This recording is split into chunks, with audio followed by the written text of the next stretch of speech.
Hello, everyone. It's a bit of a surprise stream. Hello, Sophia Maxima. Hello, Red Seraph. Hello, Sophie. How are you doing?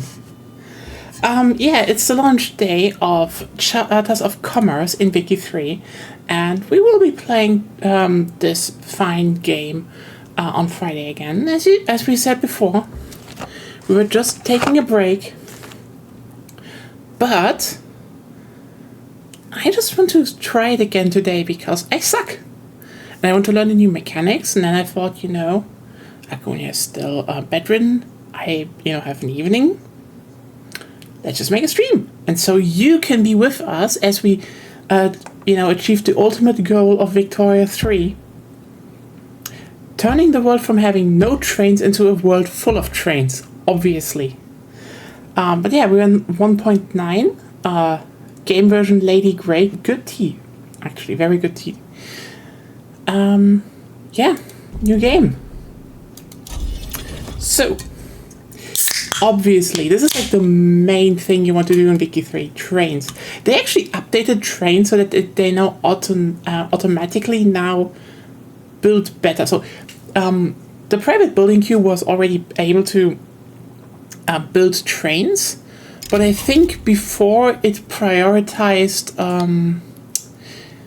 what was it called, market access, and now it prioritizes infrastructure, which is much more important. So yeah, now your private construction queue will actually build trains where it's needed.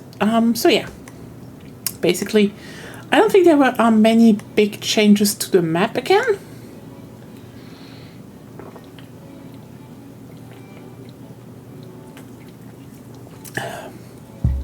Hello, Lena. Yeah.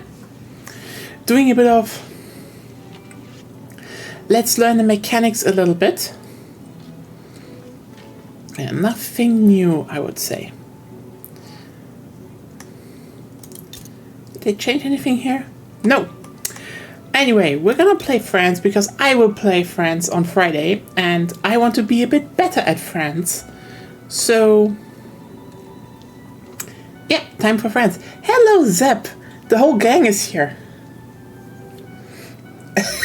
Hey, I suck, so I prepare. And Zep already played today, so you know what? He also does it.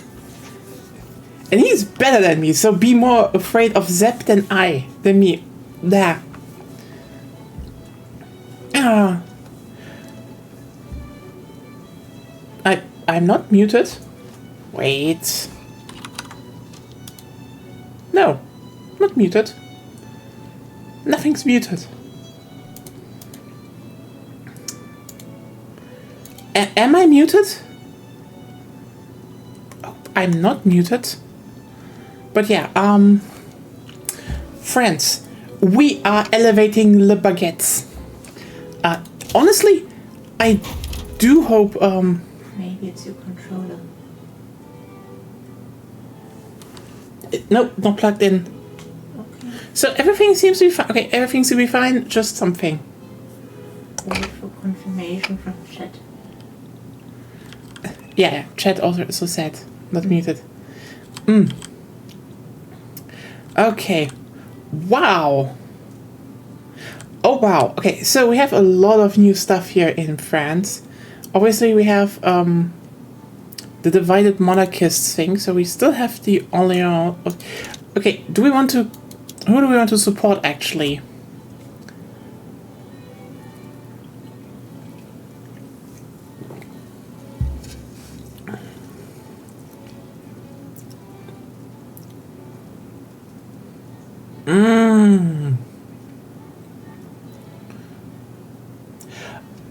Okay.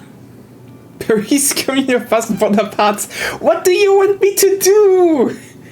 Okay, you know what? Let's just try the Bonapartes maybe this time. And next on Friday we will go for communism because then we have more time. Oh, interesting. So Zep just said apparently company charters are free And only if you over the soft cap, then it costs stuff. I know. Oh yeah. I said it last death diary. Oh, okay. Comrade Emperor. Okay, what do we have here? Treaty of the Quadruple Alliance. Okay. I'm a defensive pact with Portugal. Okay, I guess. Guaranteeing defense for them.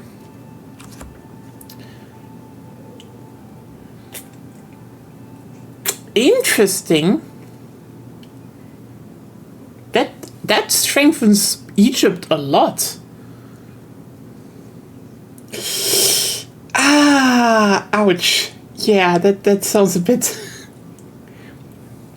Yeah, I guess if someone wants to play Egypt next time, definitely got for 8 years. That's one hell of a good of an improvement, actually. Yeah. Well, Agonia is doing fine. Still, it's still there. We're gonna hit another doctor the next days, but hopefully it's gonna level out. Oh yeah, I mean, Egypt was already good, but like seeing that, you know, you have a treaty, like France has a treaty with Egypt at the start of the game with military assistance and transferring weapons and cannons to Egypt, you know, but then Egypt transfers fabric to France, which is, you know what, that's pretty good. That means you can actually punch the Ottomans a lot harder now. That's good. Switzerland can trade through France. Okay. Should I revoke that?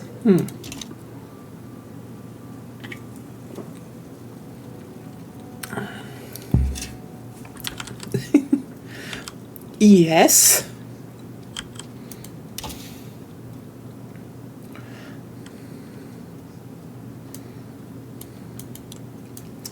So what can we do here?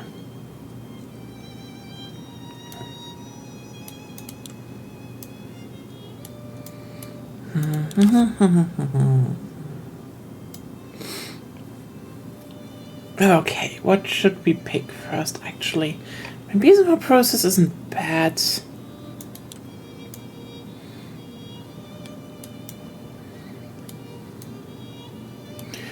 Oh yeah, I can totally see that.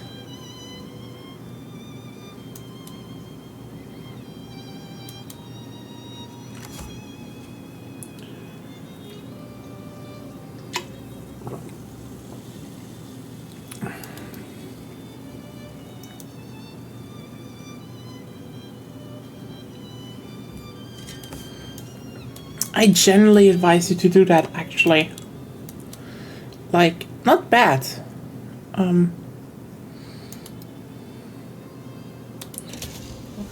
It's also 3 years, so you know what? Let's go for more stuff first. And then let's do maybe crystal glass or so. Yeah, that sounds good. Okay. I actually... No, I wanted to go like this. And then we can do this.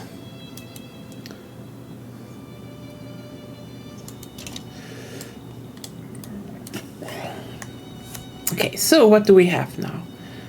First of all, companies. What do we start with and what do we produce? We start with Dolphus Mier et C. Okay, what do we... Prestige good designer clothes. Wait, they have coal mines and textile mills? What is going on in Alsace-Lorraine?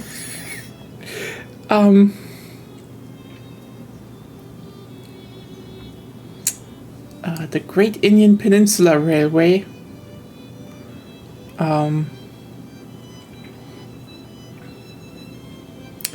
Okay, obviously Confédération Générale des Vigérons. That's Champagne, obviously. United Orient First, okay.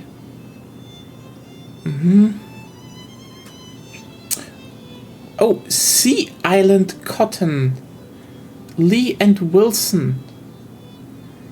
That's... A fabric variant. Okay, throughput building by 20%. That's good. Prestige goods, cotton is good. Okay, sorry. Gourmet groceries is like, oh yes, increases trade advantage of exports of this good by up to 1% plus 5% birth rate. French breeding farm strategies, here we come.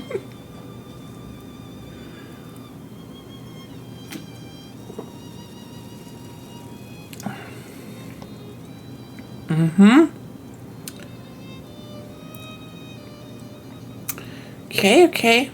Kumo silk. Okay. That's designer clothes. Select fish.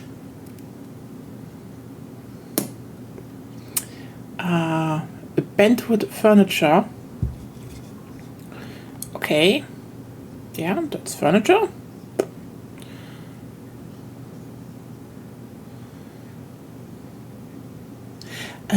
Actually, that makes a lot of sense, and we started with them. So we have English. Oh, there's Maple and Co. That's English upholstery. Okay. Ooh, refined steel. Oh, nice.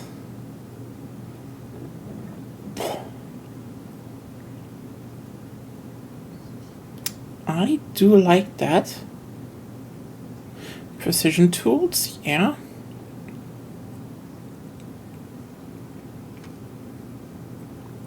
Oh. So they can also produce Bohemian crystal. Interesting. They can also establish Meissen. That makes sense. It's kind of in the region. Cardboard? Prestige paper. That's a very good question. I don't know. The Italians should have it though.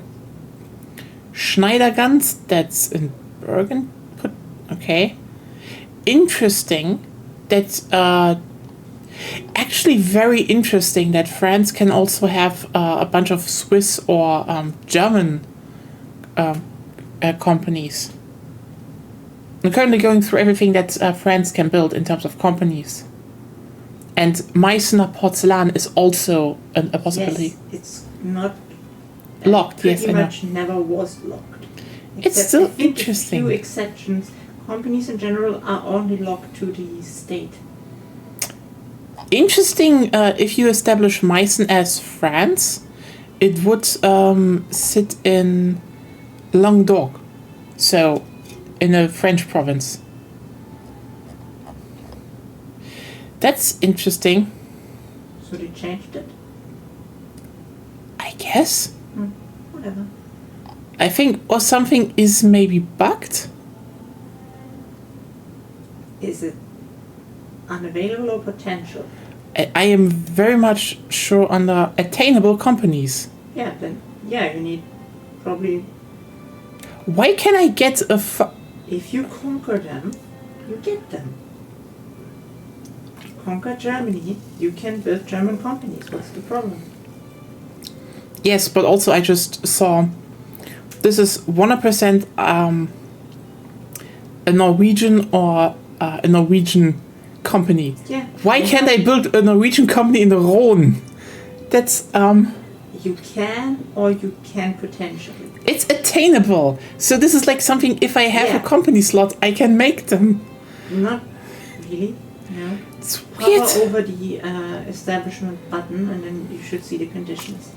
Oh, any French state is Western Norway. Yeah, okay. Why is it then shown? Because you can. It's not a useful window you use for anything. Okay. That is normal. Okay. Anyway, potential companies. Oh, those are the French ones.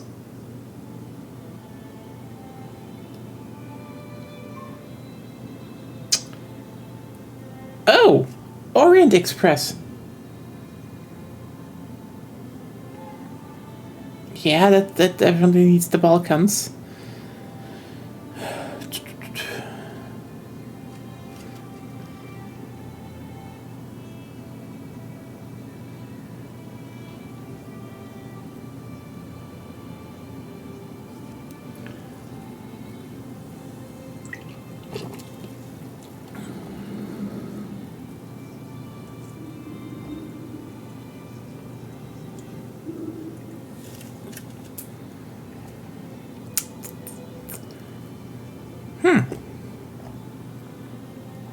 Sorry if I'm just going through all of them right now. It's just kind of interesting to look at some. What is in there?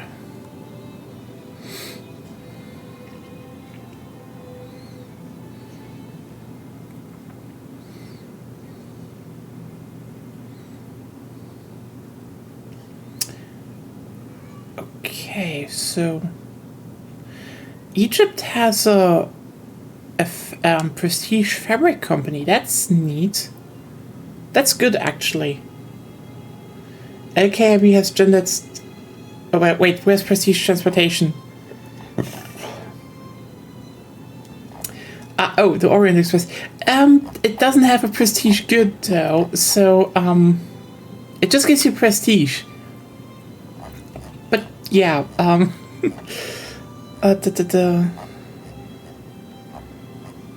LKAB. Oh, Skoda. Skoda does refined steel. Yeah, okay, that makes sense.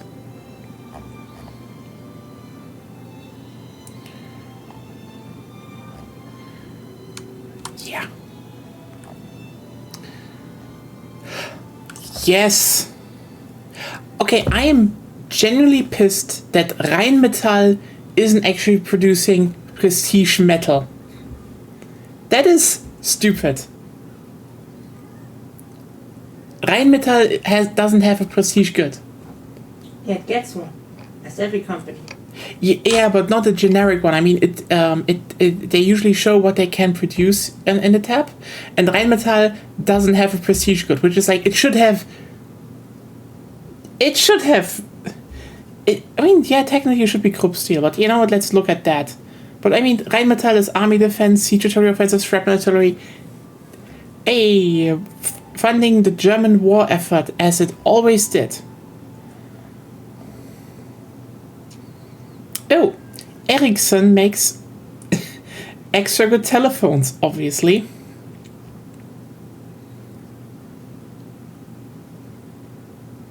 Ah, yes, Fiat. When you, Rheinmetall steel, ironically very dirty. Well, yeah, I guess. So, didn't see Krupp here though. Was I blind? Probably it exists. Krupp should exist already. Wait. Let's look at Prussia. Buildings. Do we have...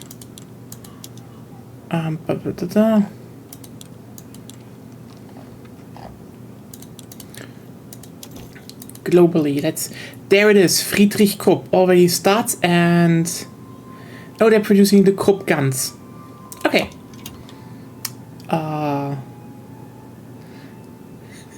Krupp gives. Oh my god! Holy shit!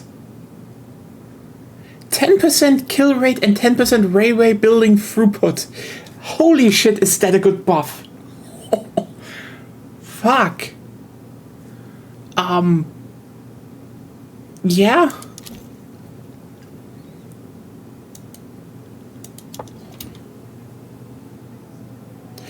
Belgium has prestige tools. That's good.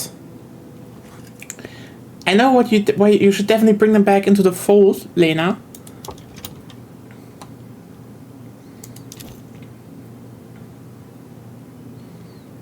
Well, let's just start. What do we need again? Get them Krupp guns. Yes.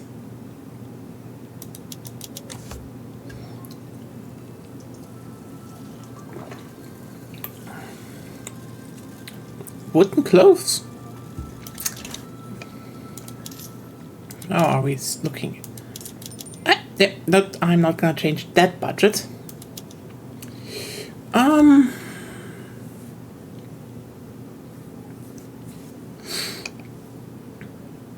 Yeah, Belgium was not bad, but also, as we know, Belgium isn't real and should belong back to the Netherlands.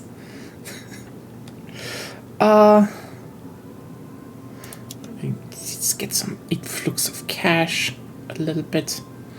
So, let's build. Trade lines is gone. Yeah, I'm not gonna do that as France. Dumb idea. Logging camps. So where do we have them and where can we get some more? Ah, yes.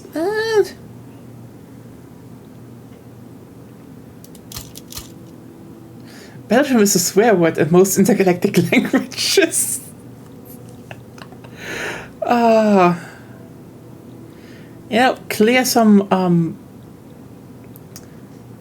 Clear some space.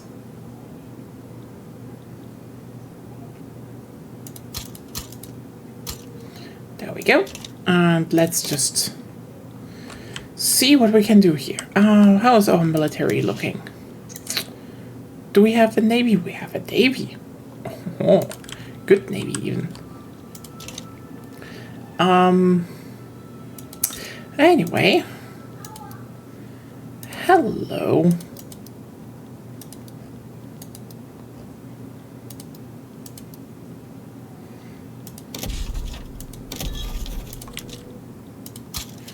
We definitely have an interest here.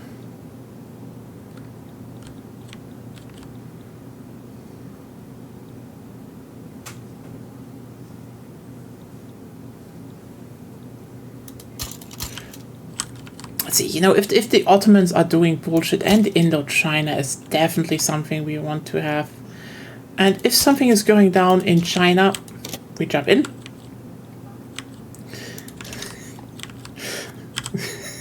Saruman is nothing compared to Napoleon.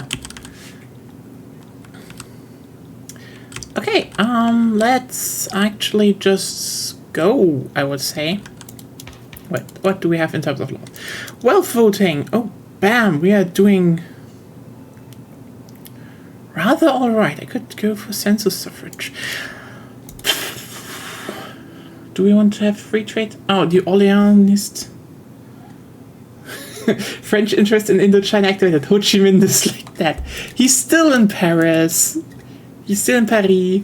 We can make him loyal, I guess. The radical movement one. That's nice that we can now see which movement supports what. That is good. That is indeed very good.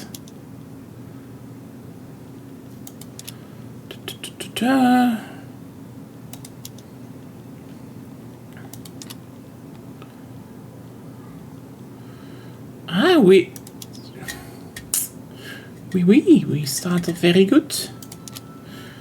I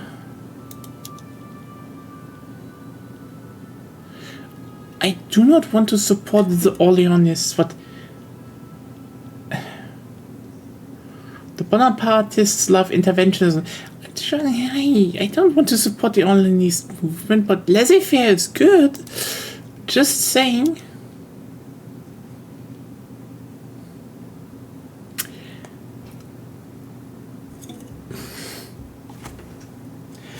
I should actually open the window more. Just warning, if you start hearing some crows outside having some beef again, that is normal recently.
I am muted. Thank you very much, Seraph. Okay, you know what? Should we go for a birth rate strategy?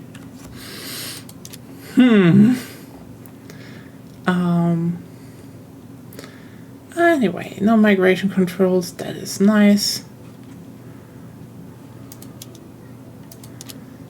actually we do want to have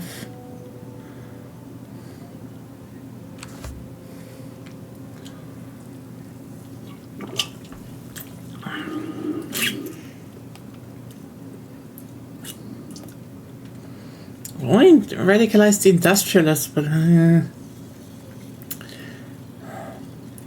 know what? Let's just actually try our hand at census suffrage. Let's actually do some decrease because we want to have some social mobility. We want some road maintenance. Yeah. Then Russia, you like us. Actually, you should like us. Britain, you should also start liking us. But like, why do you want to like those? Because I hate Austria.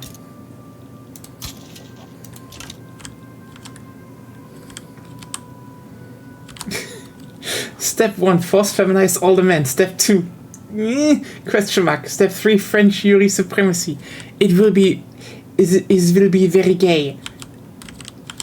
Shall I speak in only the very annoying French accent? Anyway, let's just go actually. We need to... South Africa seems very unconquered right now. So, you know... Oh, Siam improving relations. Are you feeling it, little buddy? What? Okay, what do we have in terms of genre? Divided monarchies, the conquest of Algeria.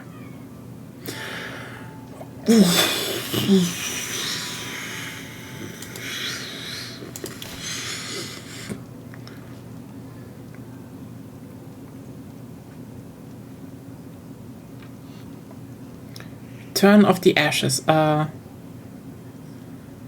Yes, obviously.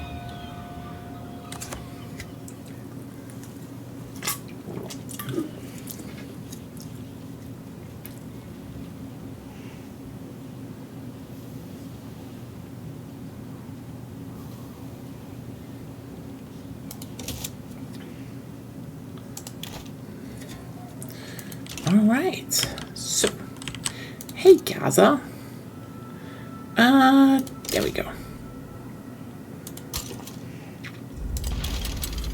Just sending a small group over shouldn't be too hard. Oh, Siam buddy, we'll have so very close relations soon. Totally. But yeah, Sarah, that's usually what's happening. Ivory Coast. What? Damn, the Dutch are colonizing.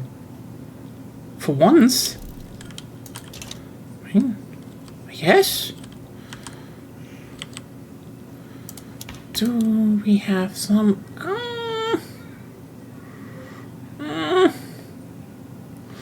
maybe I could increase my education access. Or I increase my colonial chances. Hooray!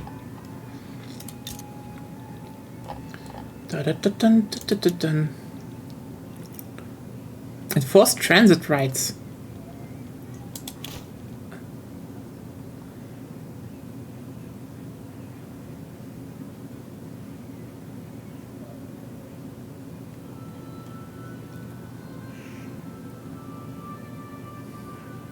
Hi, big goals.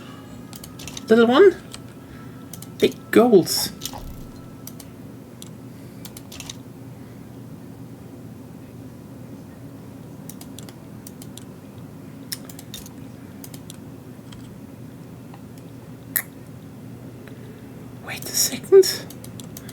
Wait a second.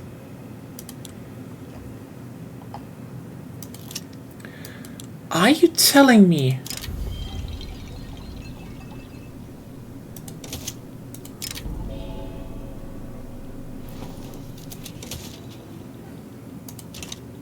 that Transvaal and Oranje are not supported anymore?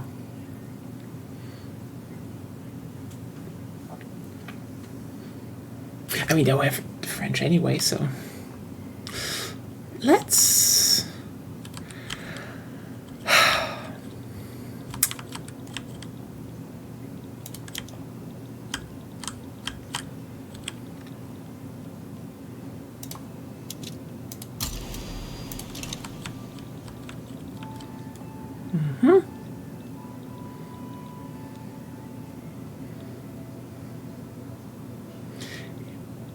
Right.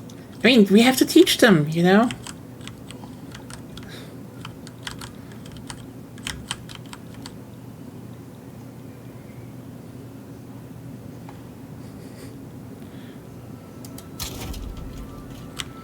Bring the French Enlightenment to, you know, those backwards Dutch countries.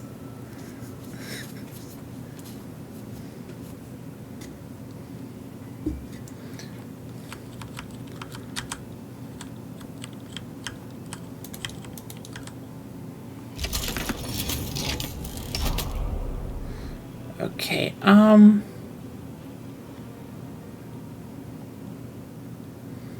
oh, okay. Yeah, sea invasion. There we go. That's that.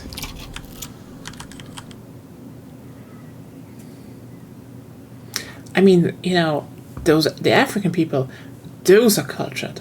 You know, they use spices in their food. They know how to, like, they build grand civilization. The Dutch? What did the Dutch do? They built fortresses and flooded them. Backwater country.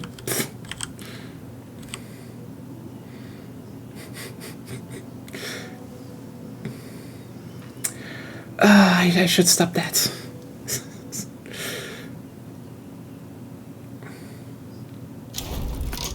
Okay, we have considered tulip. See, that's the thing. Everyone is like, oh, you know, people are like, oh, you know, what is culture, what is backwater? Here's the thing, the Africans, they built a gigantic empire named Mali, and they were so rich because they knew value is in gold that they just destroyed the goddamn, they destroyed markets because their king just took a tour across the Middle East. The Dutch, they planted flowers and crashed their market with dumb flowers. And they're still pretending they're worth something. Again, who's the backwater country here? Mali or the Netherlands? My bet is on the Netherlands. The Malian, they had culture. And good food. Stroopwafels, they're gaufrettes now. Yes! The Dutch warred against the ocean. Okay, but yeah, let's wait.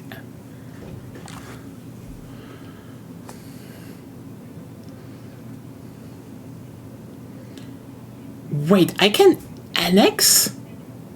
What is the difference between annexing and...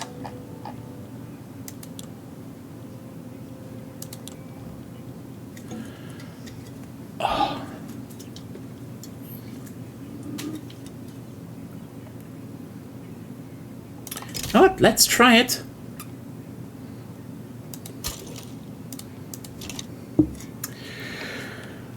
What can go wrong?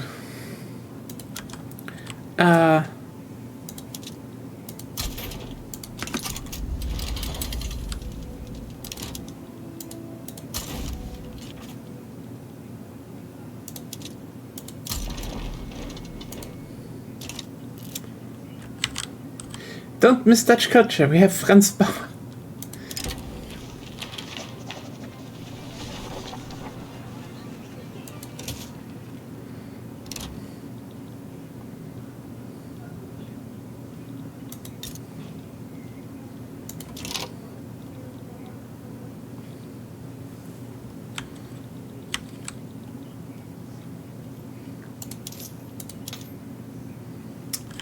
First off, this.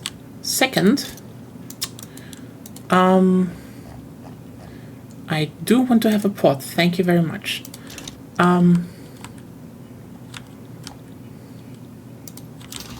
Okay, we need more wood. Oh, no, we need iron. Ah,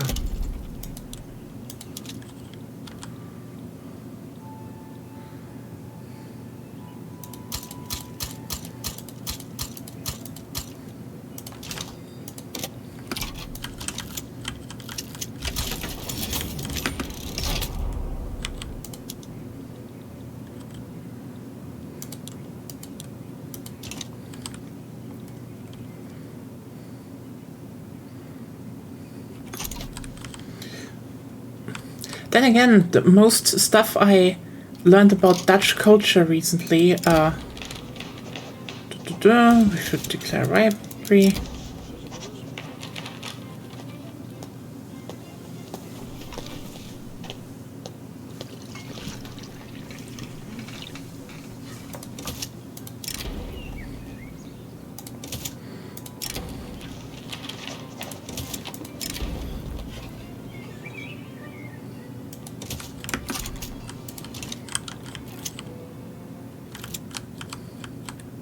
That Val is trans now. Oh, yes. Transferred to France, that is.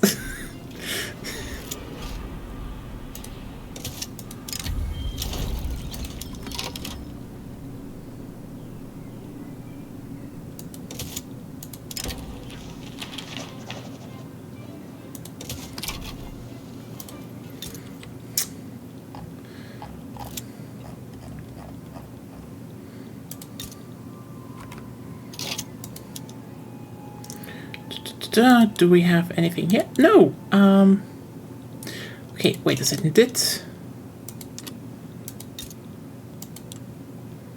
Okay.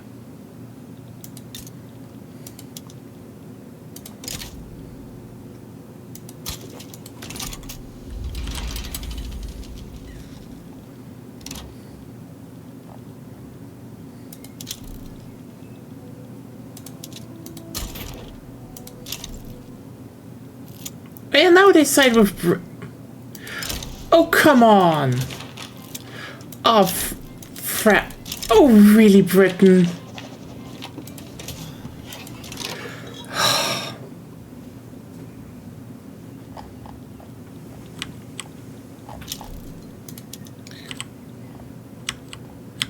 I mean,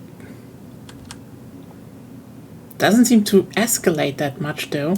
But you know what? Let's just get them all mobilized. You know what? Let's get them all mobilized. We have a water fight.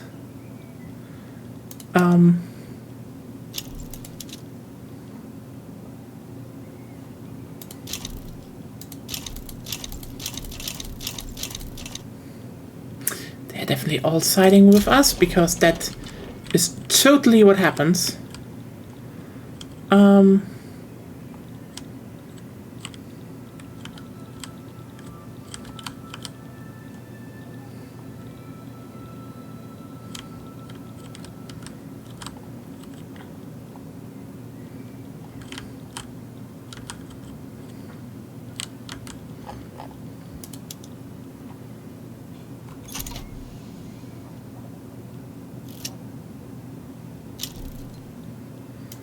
Okay, that doesn't sound like a bad thing.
Okay.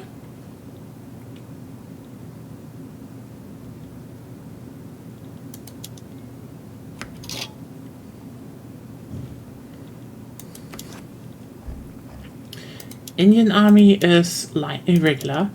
Line infantry, okay. I have nice skirmish infantry. Why are we losing? Defend front. Let's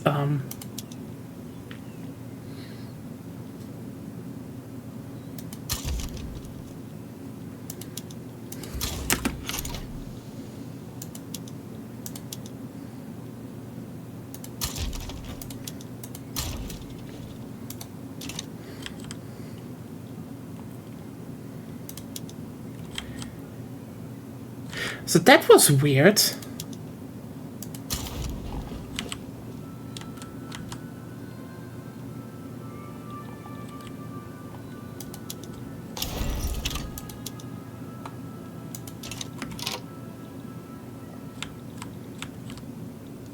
Anyway, let's try and clean up this mess.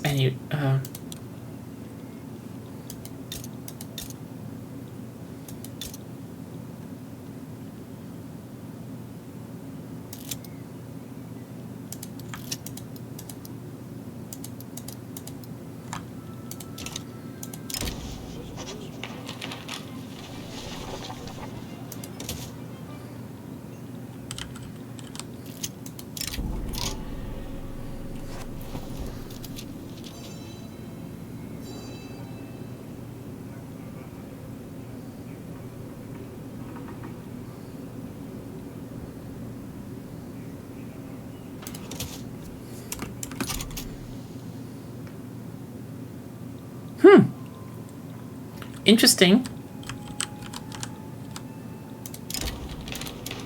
Well, then we do some other laws. I think everyone would be fine with a health system, except the industrialists, of course.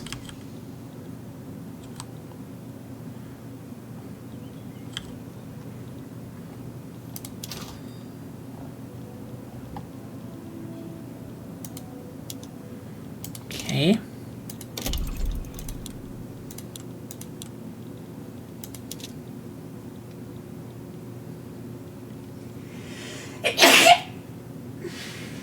Gesundheit. Danke.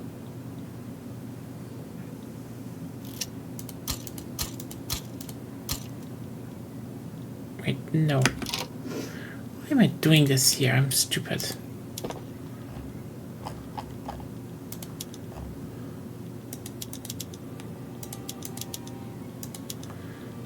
Where is my steel?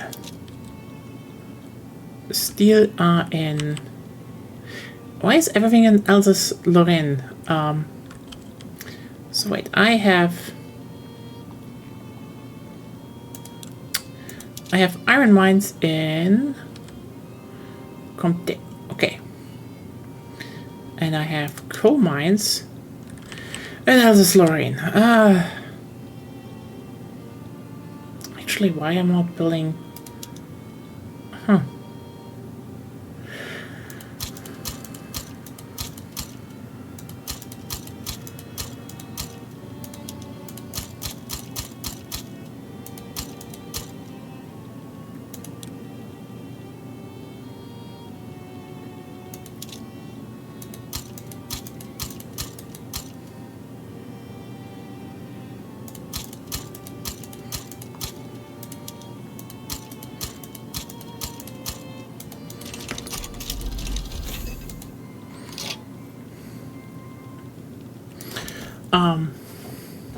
Boost industry. I mean, also Gesundheit from Lena and Sophie. Danke. Okay, so, available companies. Let me see, what can I do? Orchards, yeah, French Paper Consortium, that's neat.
Okay, I don't know if... Okay, so they probably shouldn't have called it state region. Because...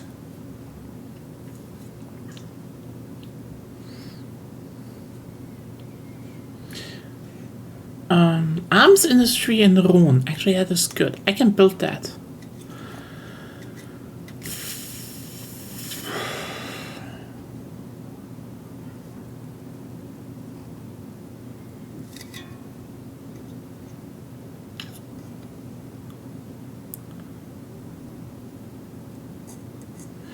Oh. Oh shit, that's good. Huh. I mean, cool. Putting even more of a target on Transvaal, I suppose. Ha.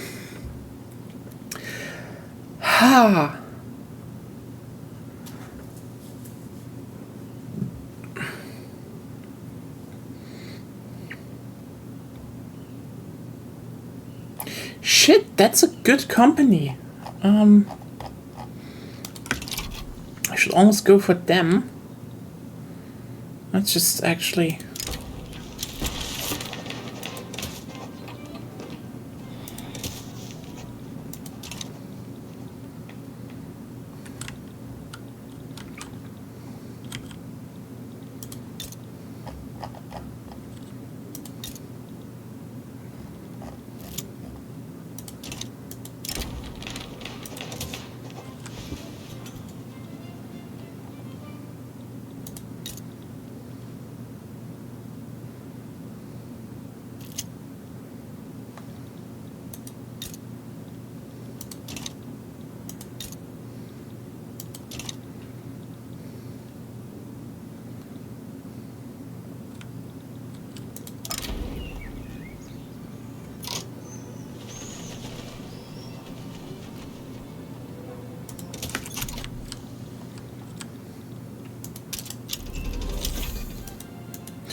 Ooh. Okay, definitely some stuff is bugged.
Come on, Britain. Don't be such a joy kill. I just want to conquer a little bit of Africa.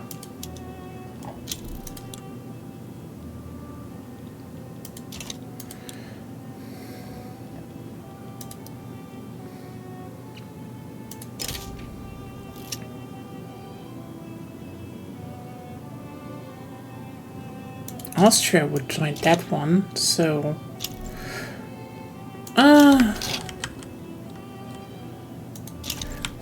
Oh, okay, Egypt is fucked.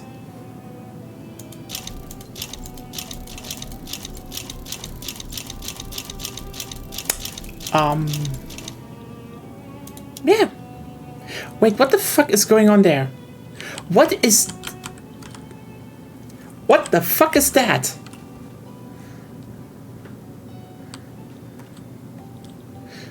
Okay, you know, they're all beefing.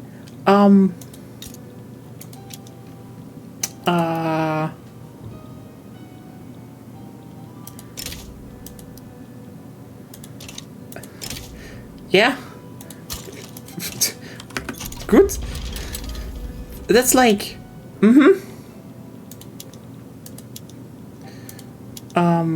Let me just add this one. And everyone else can beef over in Africa. You know... Sure. Good. What the fuck was that? Like... Good. Aww.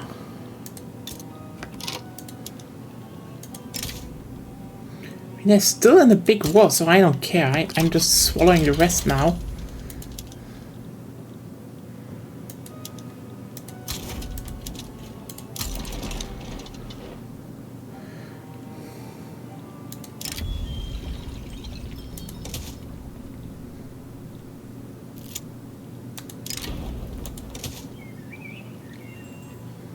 Like... Fair point. That actually makes a lot of sense. But yeah, holy shit. I have a feeling the AI has a bit of a tendency to do super wars now. I don't mind. I can now just conquer Algeria. So, I mean.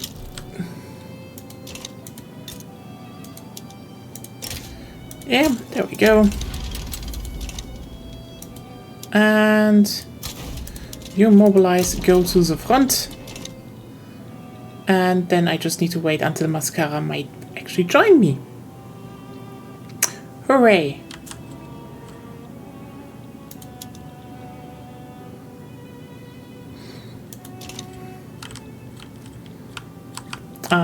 Yeah, it's just one super war, but Finland Korea would be a hyper war, that is true. I still have a goddamn truce until I will get you, Oranje. You two shall become friends.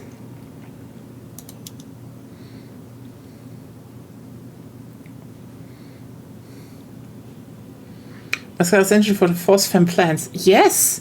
See? Sophie is understanding it. Okay, Hey, Tunis. Ah, you're in the Ottoman Empire.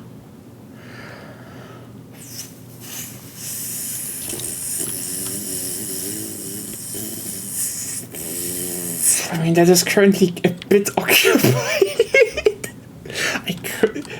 Chat, should we go for Tunis?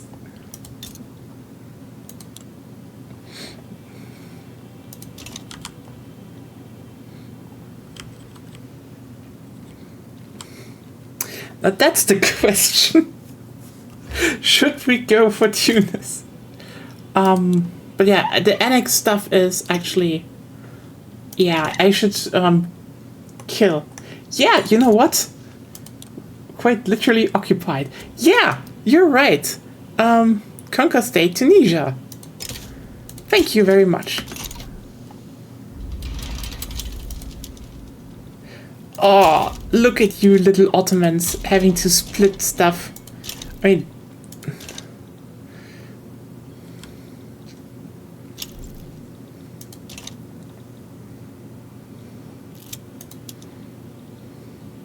Liberate Algeria. Oh my god, you are bold. Actually, let's just crush them even more. Actually, how's our how is it going with? Are they very? They just want to be friends with Germany.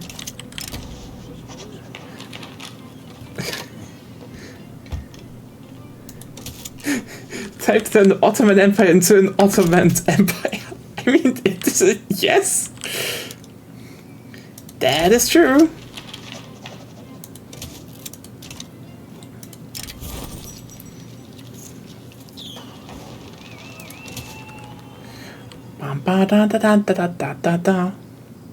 Oh, the Ottomans did send help. They're getting crushed, but you know, Ottomans. Oh, is the... ended that war already. With the Ottoman winning. Holy shit. Okay, you know, having Britain on your side definitely means 1v10, I guess. Actually, now we can do that. Plan an invasion into Constantinople. Oh, the third Bonaparte, Louis Napoleon.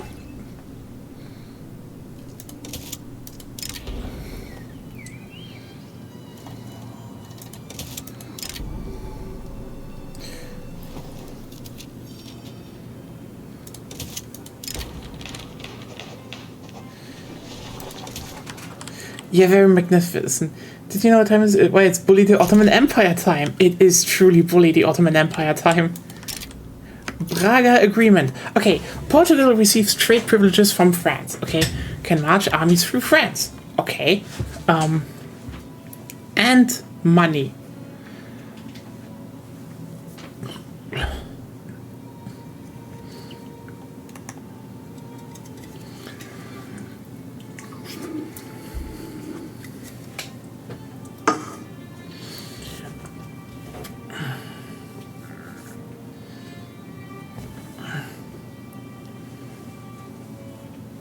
Who do you want to attack, Portugal?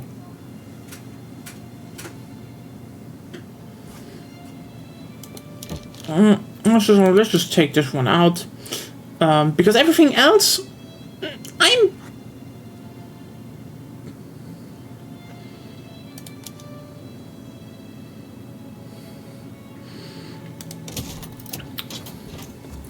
I just realized something.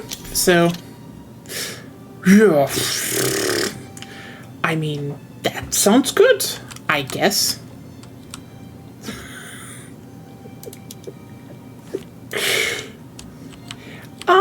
Yeah, but I thought, like, they might want to walk through us to get to Oranje, so... No.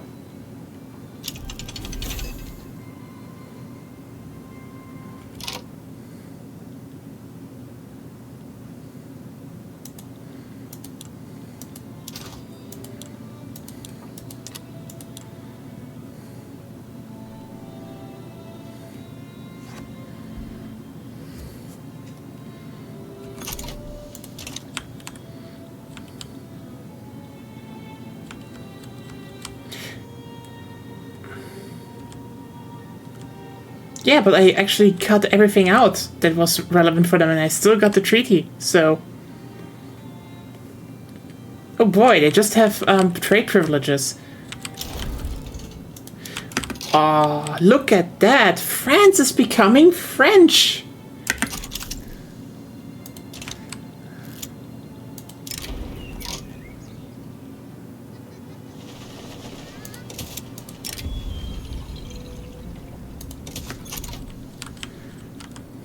And you're like, that's not French, that's Tunisia. It says France right on the map. How can a map lie? I personally redrew it.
Okay.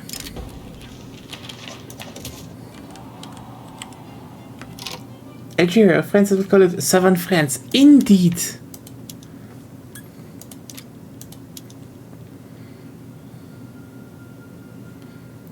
just like, you know, sat down and started falling in love with the place. It has good food, great weather.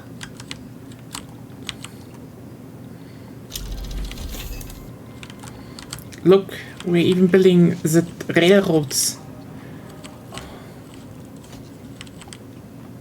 Okay.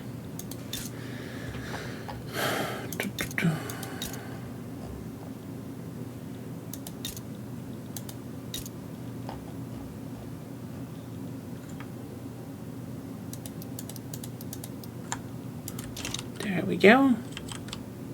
Rhone is gonna be big anyway, so... Input good shortage of railway, you say? Ah. Oh. Le chemin de fer, yes. The question is actually, who will get Gaza next time? On Friday? I mean, it's probably going to be Agonia. Or me. Who knows? Probably everyone will just... to restart five nation instant invasion on Gaza. Just like...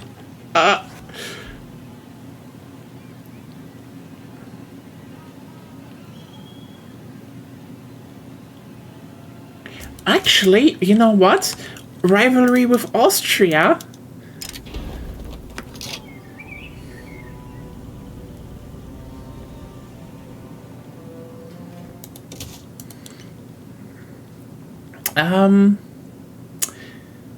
There we go. Fuck you, you shitty Habsburgs and your shitty chin. The Brits, they know how to have a chin.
Dear Habsburgs, your family tree is a circle with loved friends. Yes!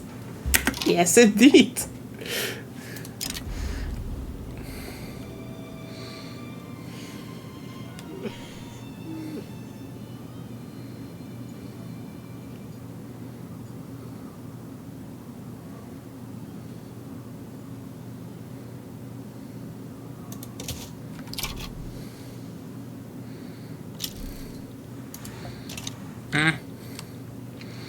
Prussia should like us more now. Oh, can we maybe help them squash Austria? Because that would be nice. What do you want?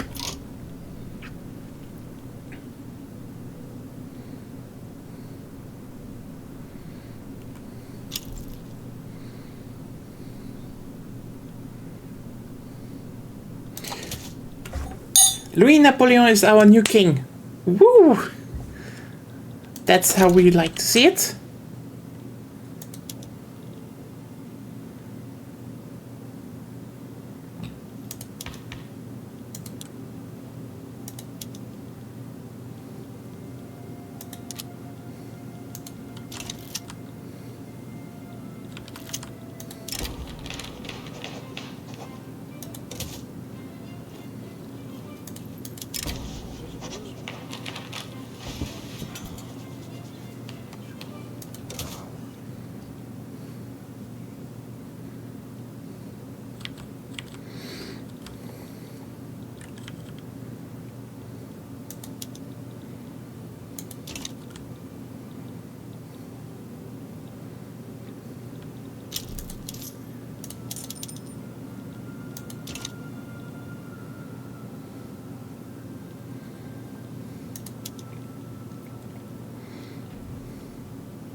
actually, we have gold. We can make the gold company soonish.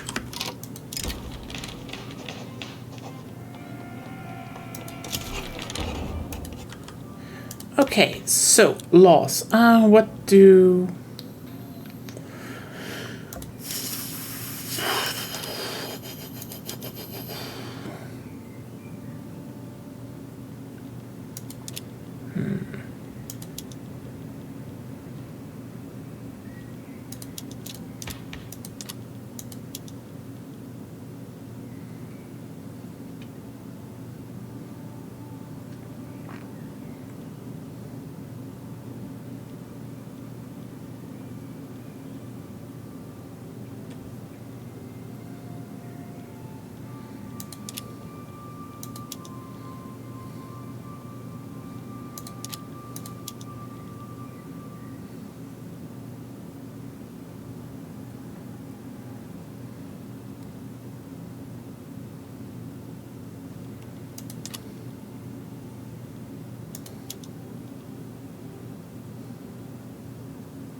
Oh, we can't do monopolies with laissez-faire. That sucks.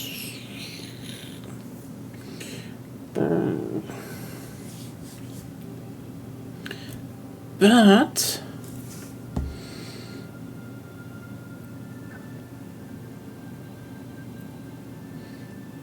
what the hell?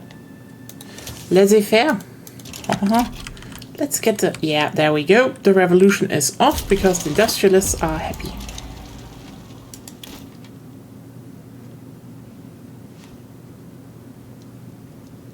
You're doing it again? With the... why are the armed forces doing it now?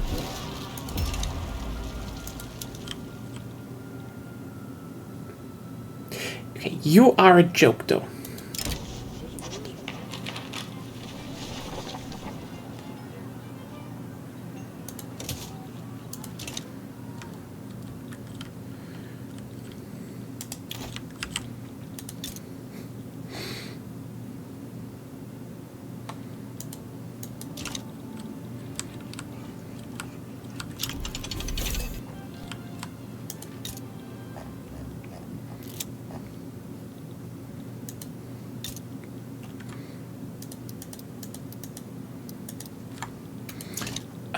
Well, you know, every time I make a decision as France, you know, I imagine that one scene in the Simpsons where the French government is laughing.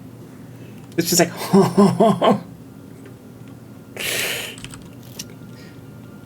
French supremacy.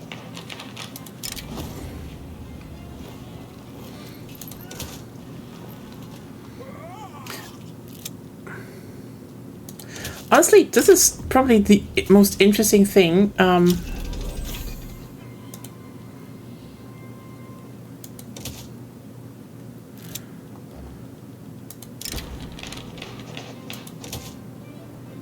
don't care, just kill him.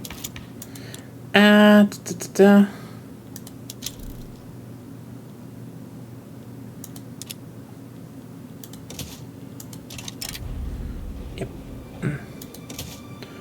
There we go.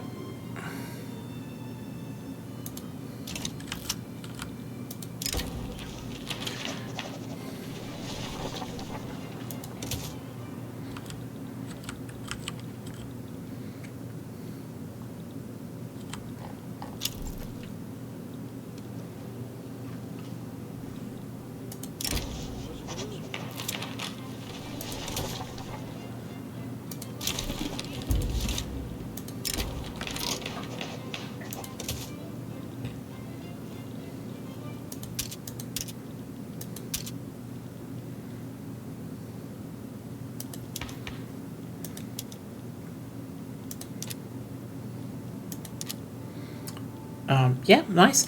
Okay,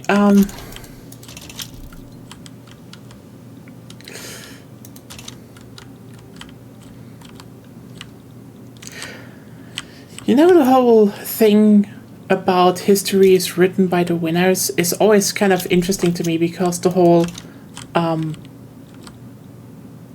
say Republican Union, but what are you doing with that logo? Need to be worried, Napoleon III, probably. Yeah. I mean, they're loyal and they're beloved, so, you know, it can't be that bad.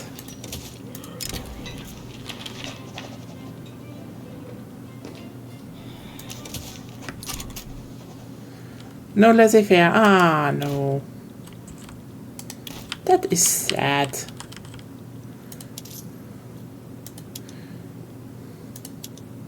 I do that and I do this. I can save a little bit more money. Maybe.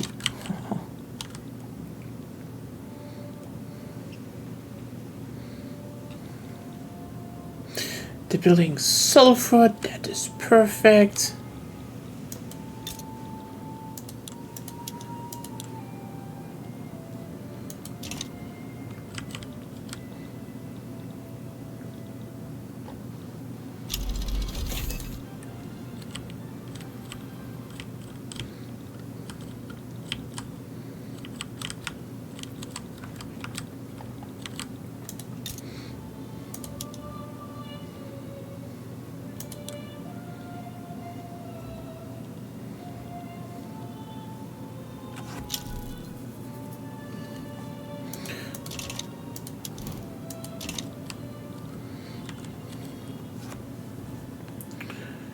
Okay.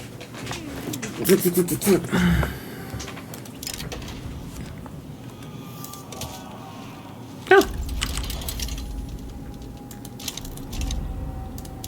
Yeah, that just makes it a little bit easier, actually.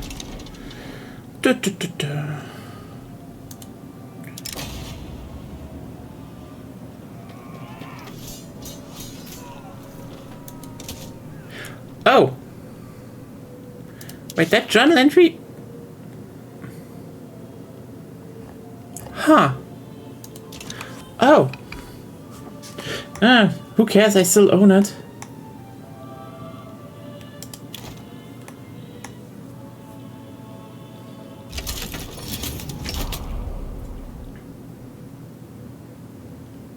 Wait.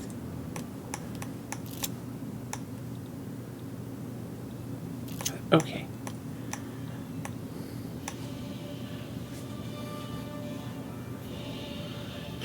Oh, okay. How do you not start with more weapons?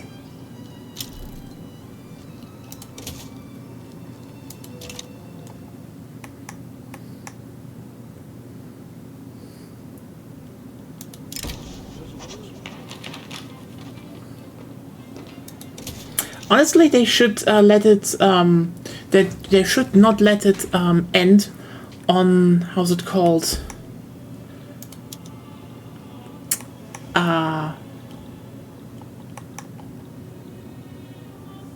Oh.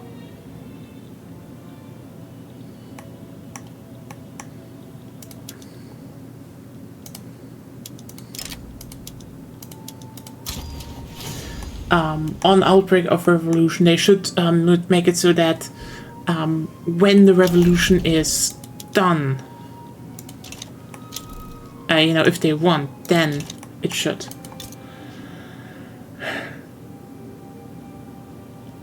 Lol. Now it's return state. That makes it actually a bit easier.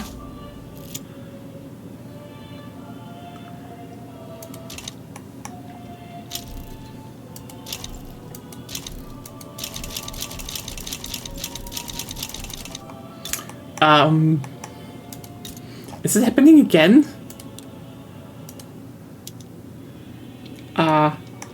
Okay, the Ottomans are just getting literally war rolled by Britain this time. I shouldn't care, because I can now just do this. Yes, hello. Hello. Come on. Rivalry.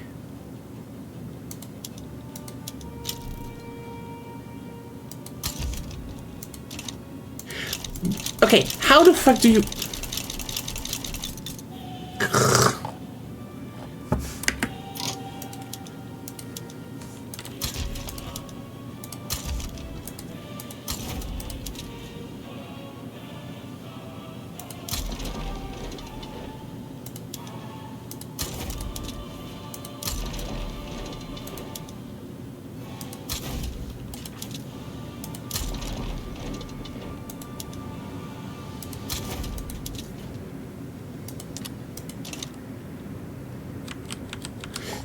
I mean, they're not really on the British life support anymore, but they're like...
Okay.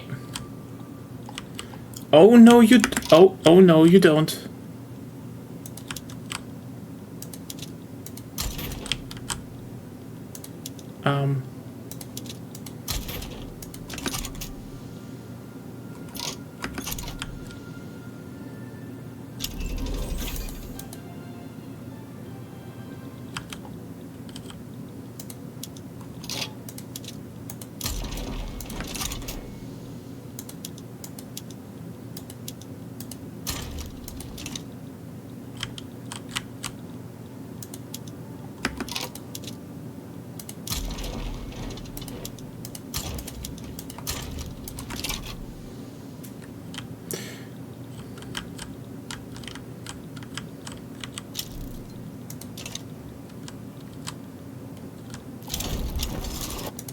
There we go. So there we have the problem solved. Thank you very much. That was unnecessary. I have gold fields now. Hooray.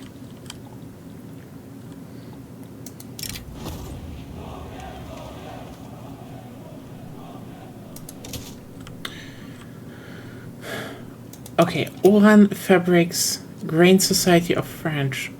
Uh-huh. I do not want both of you, actually.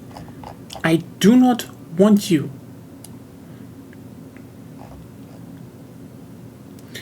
Unestablish. Where can I unestablish them? Yes.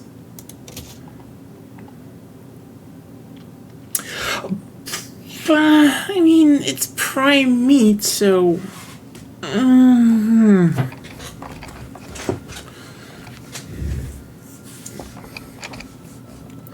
I could...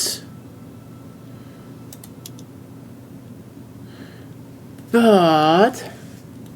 I do not want it to have that law.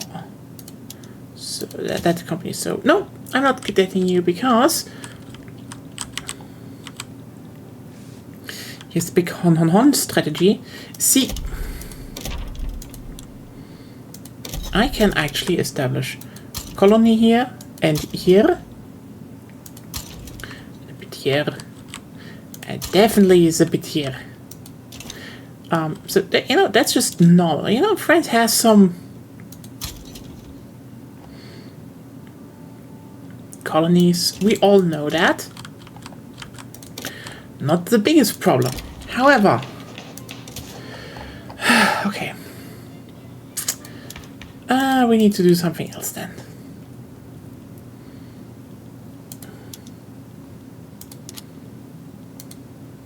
Damn, I'm so surprised I got through with census suffrage. I could push through universal suffrage. Actually, why not?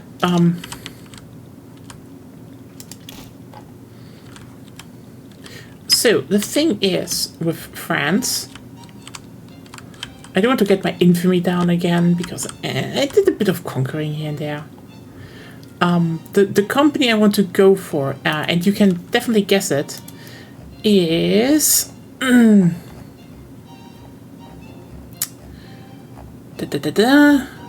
Come on, where are you? No. Okay. Yeah, establish new company. France all cards, yes. List Liberty Parliament. Everyone can suffer, yay! Absolutely, that is so important.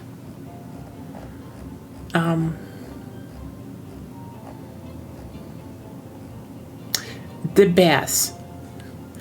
I need 5 gold mines, and then I can get prestige, colony growth speed, and leverage generation. And I have gold mines. Hooray!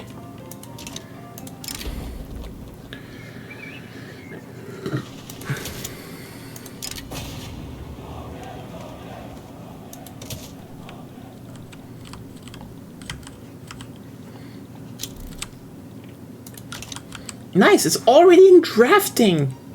I love drafting. I should draft again. That's a name that isn't evil at all. You know, here's the thing.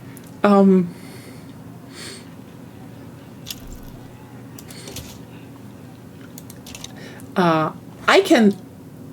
have no idea about the bears, but it's a Dutch name in South Africa. No, I can almost... The evilness is being smellable, you know? You're like, There's some bullshit going on there. Some evil shit.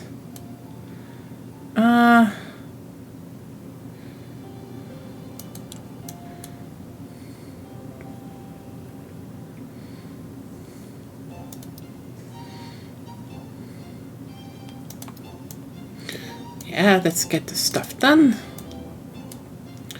And just finish roughly everything out. Yeah, that should be good.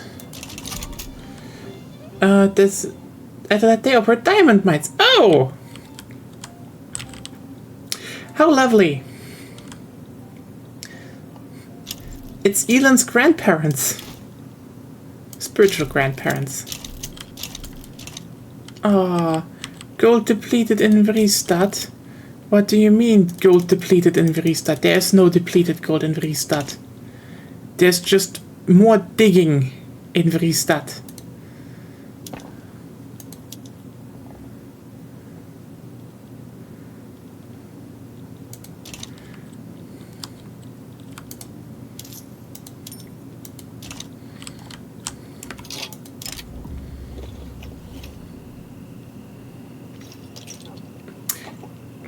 Comrades, let's boost the trade unions in the Ottoman Empire.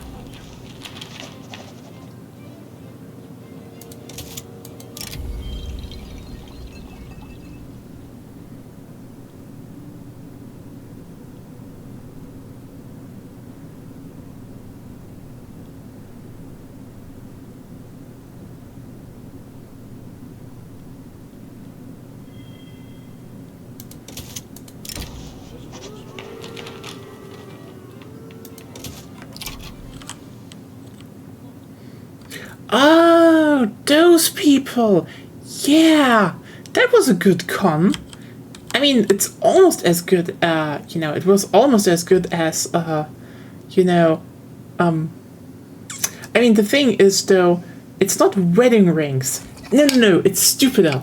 The thing is, wedding rings are very plain, and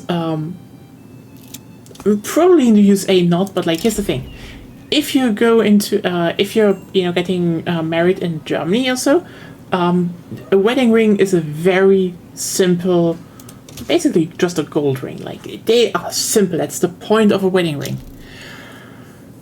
But the whole propose with another ring, that needs a diamond.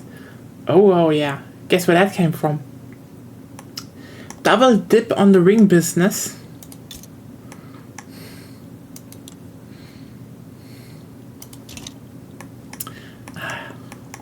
Anyway, yeah, I mean, welcome to Evil Simulator, everyone. If you have never experienced Evil Simulator, this is the Evil Simulator. We're doing evil shit.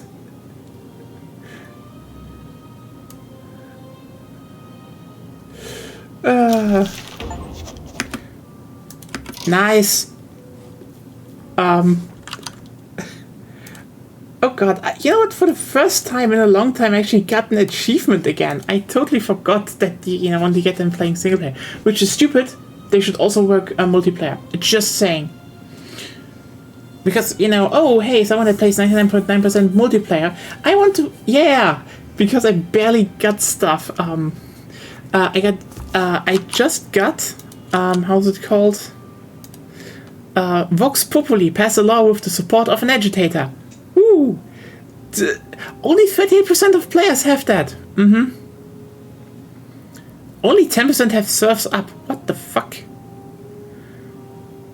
I think the funniest one I achieved, which is like just 6% of players, is Enlightened Despot. Have electrical streetlights in all states while being an autocracy. I don't know how I got that, but I did. Oh, you know what we're going for this time? You know what we're going for? Because like, almost at max prosperity, so let's go. We're gonna get, which achievement we're gonna aim for? Because this is Charters of Commerce, we're going to get stonks. I mean, that's important.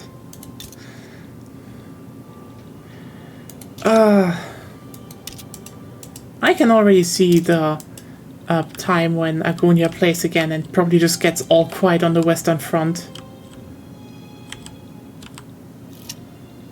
It's generally gonna be interesting if they actually translate it correctly back into the German title.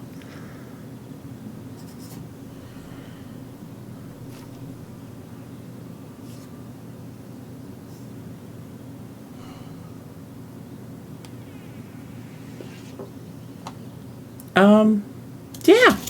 Let's suppress the Catholic Church. That will go well.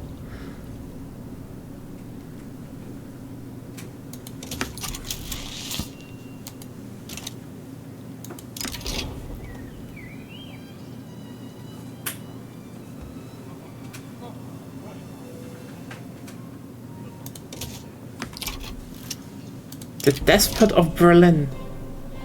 Opposed to the arbitrary and illiberal rule of King of Prussia, the petty bourgeoisie have fallen in with the anti-Prussia.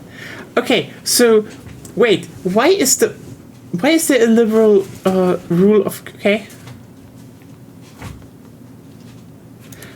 Yeah, totally. We are against that.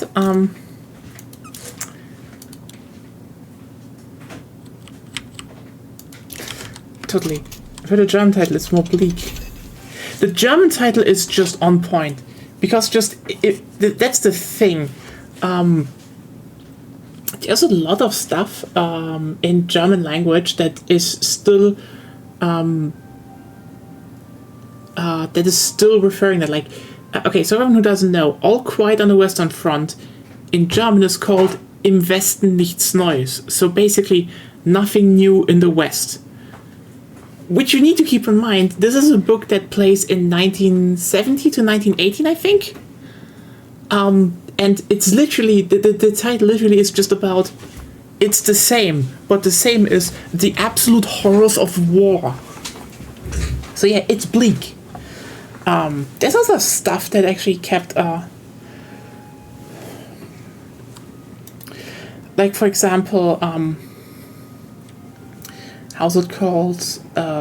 Like for example, there's a common German saying that something is 0815, 0815 or 15, however you want to call it. So 0815. You're like, what? Why is 0815 a description for something very generic, something that you have seen or heard all the time? Because the Germans feel that the Maschinengewehr 0815 in the First World War. So the continuous firing of that machine gun became a cultural saying about everything is repetitive. Yet the First World War sucked. Just saying.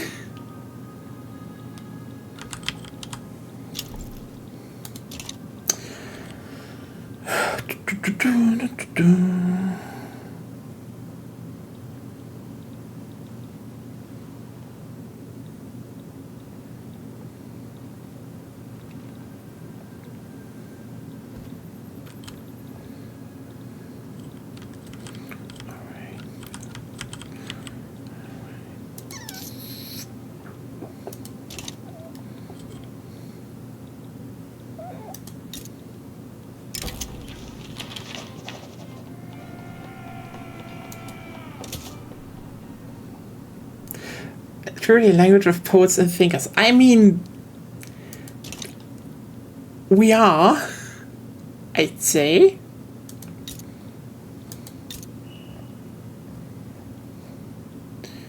Yeah, to a degree.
Oh, Austria.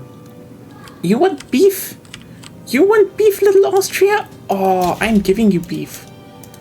I am giving you some beef, Austria. Oh, wow.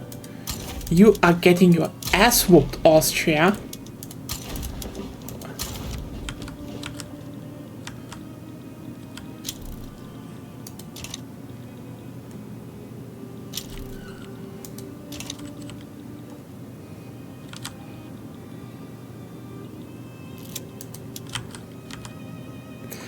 Okay. Okay, a few things. First of all, you will be all mobilized. Let's just actually not mince this. Oh yeah, you're syphilis, you're perfect for the job. Hope you're going to hear some voices soon. Then, you all go there, because we all know this is perfect. Anyway, so first of all, we need someone to... Yes, perfect. Okay, now... I will need someone else to just do this. Yeah. Anyway. So, deploy to C node. I think this one is the Austrian one? Yes. Yes. So, and you will invade.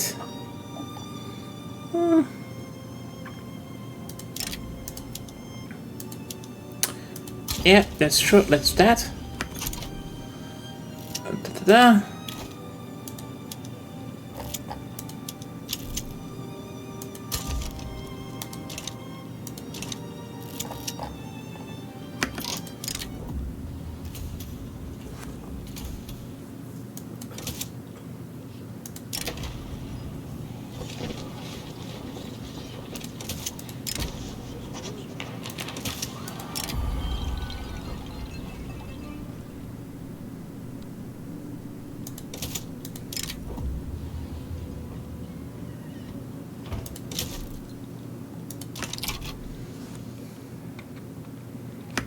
Okay, first of all, you shall blockade. Okay, Austria, how will you feel when... Are you fuckers advancing through France? Oh, those fuckers are advancing through France. Ah, you are smart little assholes.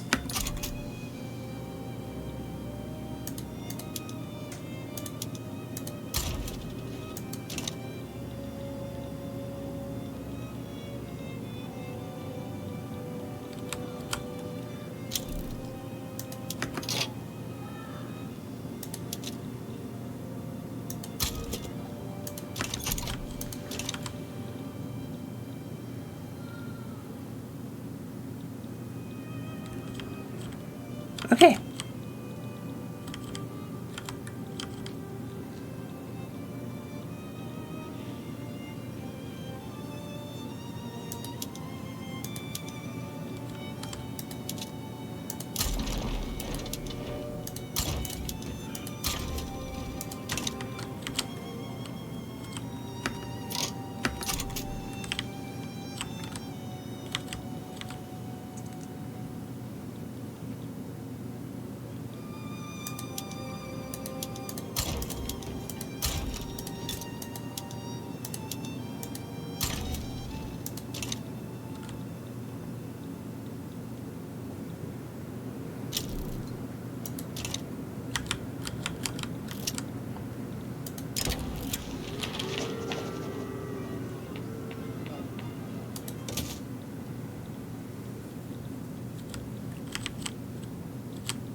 Hey, Prussia, would be great if you start a war now.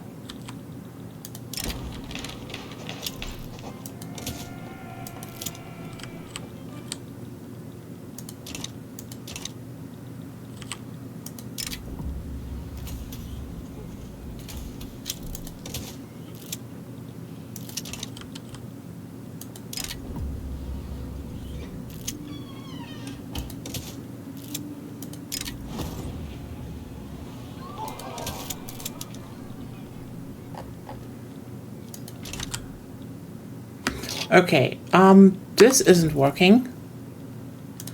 So you know what? Fuck you, Austria. I really overlooked land invasion through Switzerland.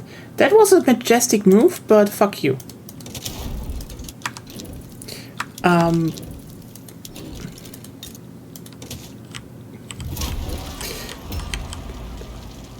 Let's get this somewhere anyway. As it should be. Okay.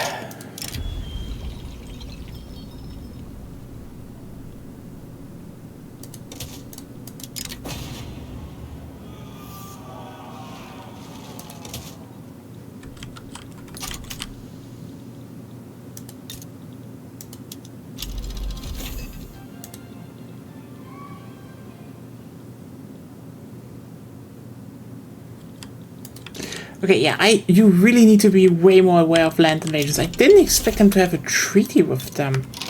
Wait, where should I see that actually? It's diplomacy.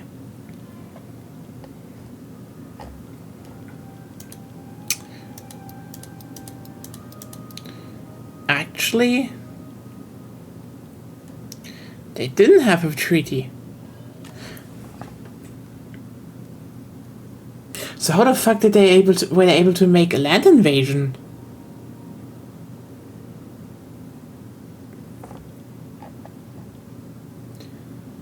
Okay, I'm genuinely confused in this regard. They're a protectorate. Ah, that makes sense. I mean, aside from the fact that Switzerland would never become a fucking protectorate of Austria, never in hell. Stop. No. Willingly, never. Are you suggesting unwillingly?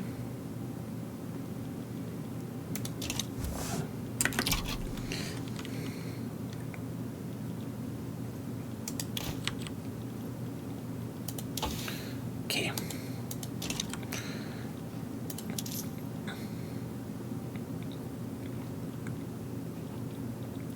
Yeah, making good money now?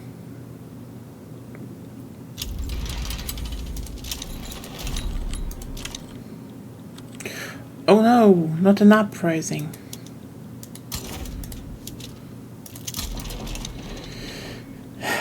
I mean, I know why they have uprisings, but it's still kind of funny.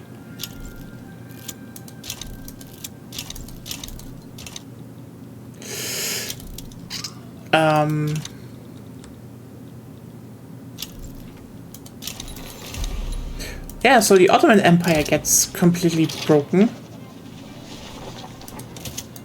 Decapitate.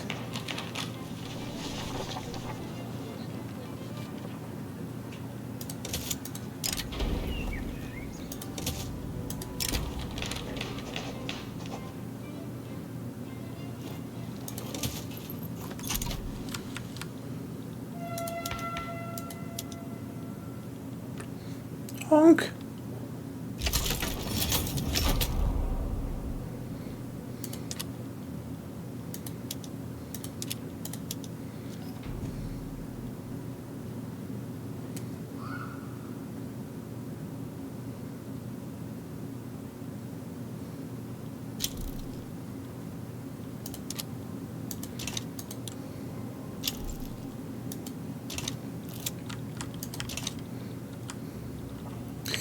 Okay, so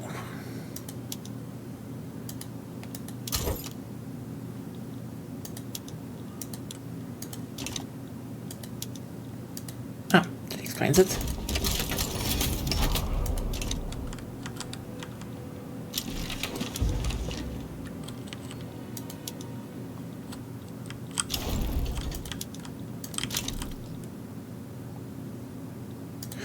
Oh.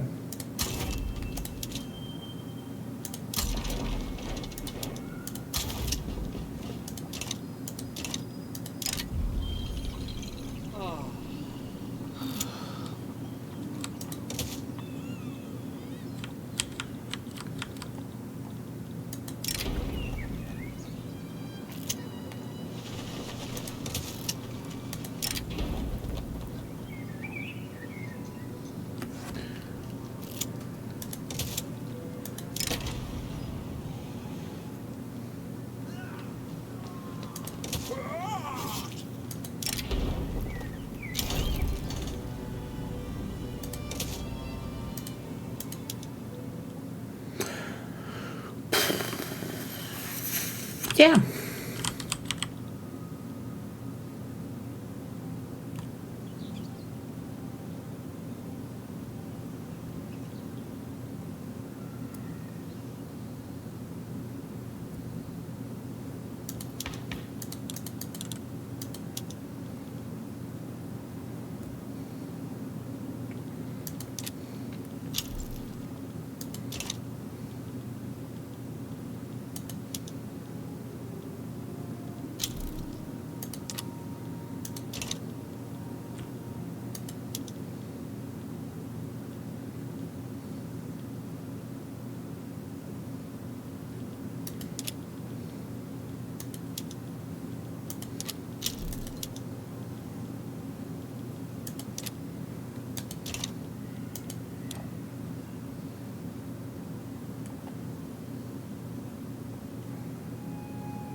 So I guess I know what we're doing.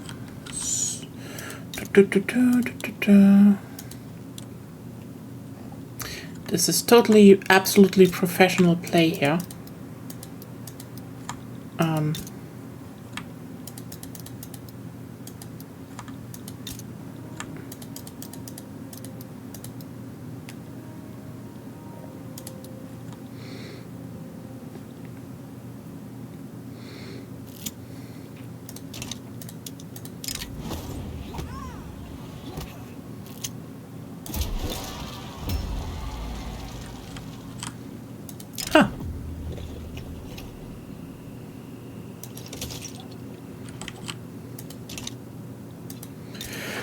Okay.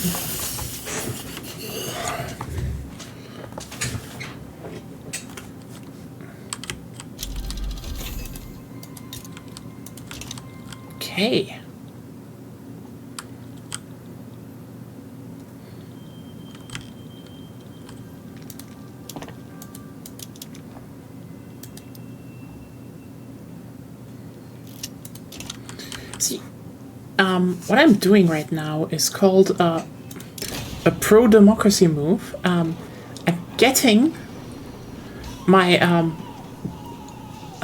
what's it called, bureaucracy up, which is, as you know, no good democracy without bureaucracy. And then I will expand my police force, and with that, I will keep all those shitty radicals down. The bad radicals, not the good radicals. The good radicals, they get a pass. They get the laws they want.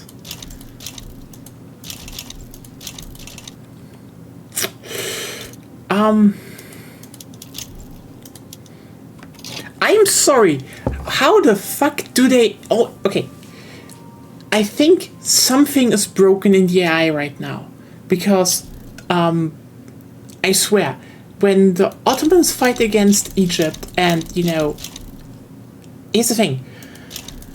The AI usually becomes more aggressive when more players, like human players, are in. I get that.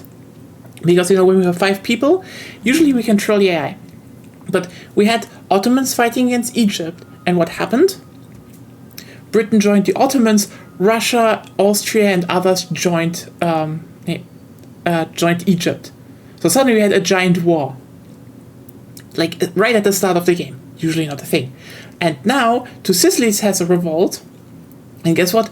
Britain, America support the revolt, Russia, Austria, and the rest all support... They overworked the AI to be way better. This definitely seems like it got to be more aggressive because they wanted to have them to be... No, it's also better.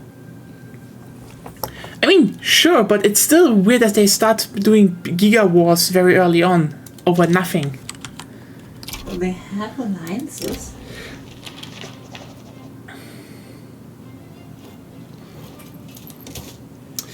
Yeah, it just feels a bit weird. If they don't honor their alliance now... I don't think it was an alliance thing. I think there are a few big treaties in the beginning of the game. And if you don't honor your alliance or similar treaty stuff, you get penalized by infamy. So they're incentivized to join at that point. Yeah, that can be part of it. I totally agree with that, but...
Yo, Dutchlands. What the fuck?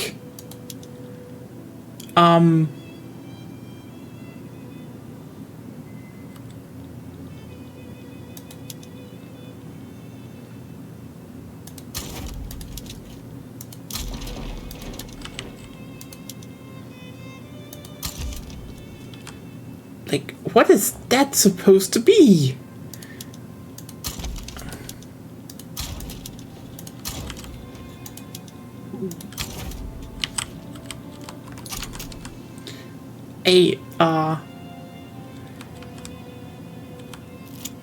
Yeah, wait, yeah, right. Wait a second, what was that?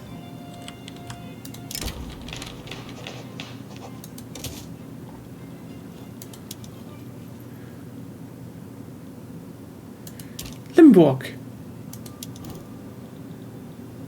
Limburg. There's Limburg. Hey. There's Limburg.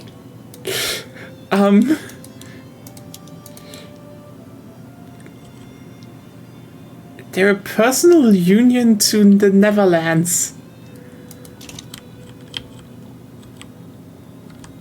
I guess.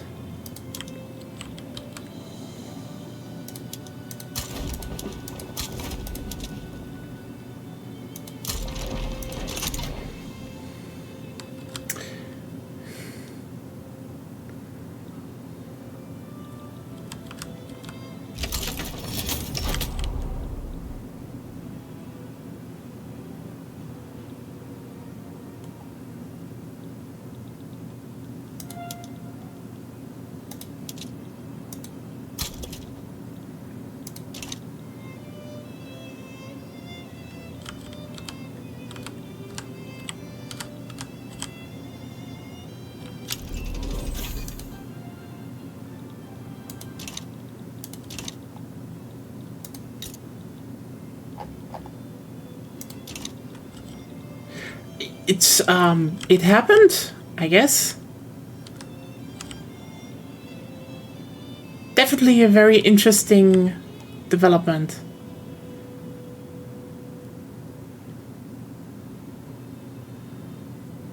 I do have a feeling this game is getting fixed before Friday though. Because like, yeah, good update overall, but I mean, even until last week in their streams, they, you know, kept putting in, oh bother, the code is hot. And like, yeah, I get that. But you know,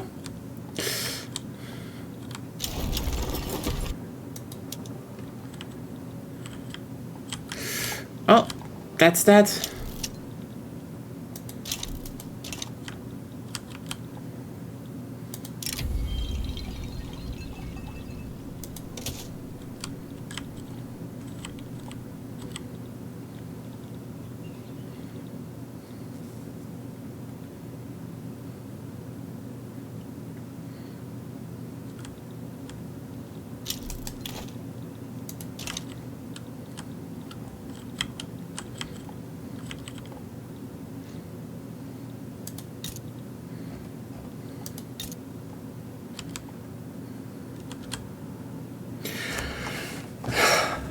I mean, this was probably how the city was called. Wow, that's a name.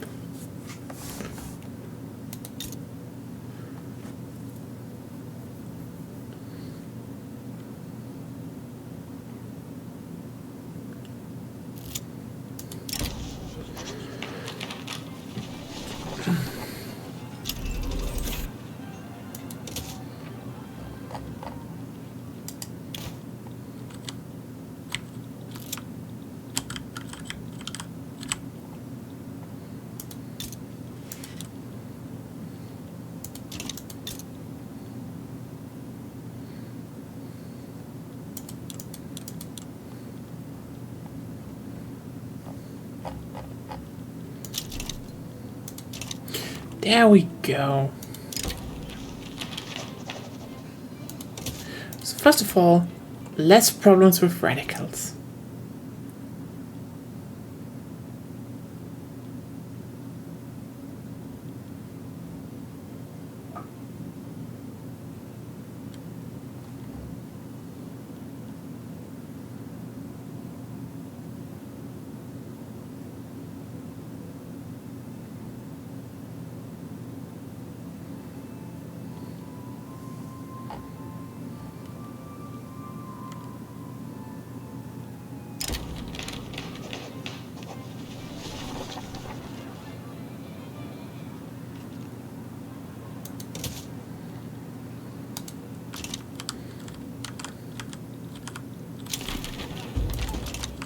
So no Super Germany, but it's 1857 and no Germany anyway, so not even North German Federation. I'm suspicious. Okay.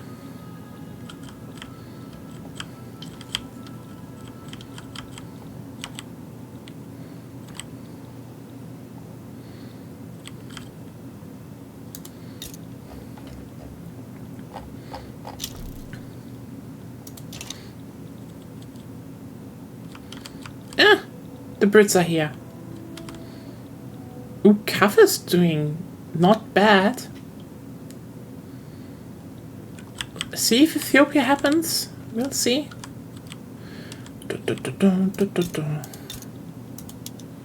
Are the people going? Oh.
And with that, we can actually go for this.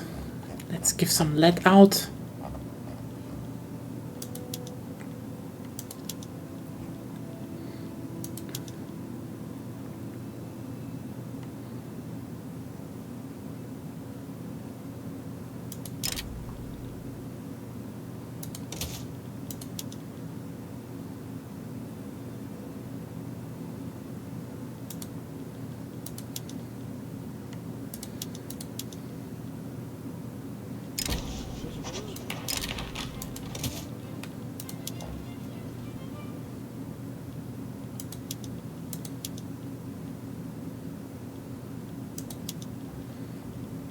Go. We want sawmills, and the rest is pretty irrelevant.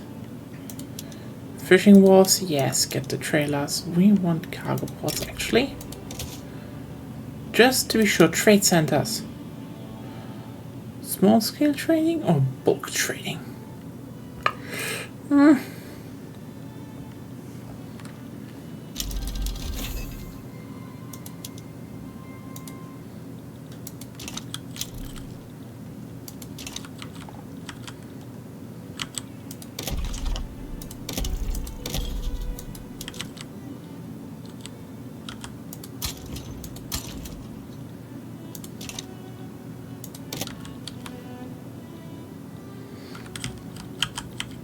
Okay. Oh no! The Sultan of Oman is getting swallowed up by Britain. It's just what they do.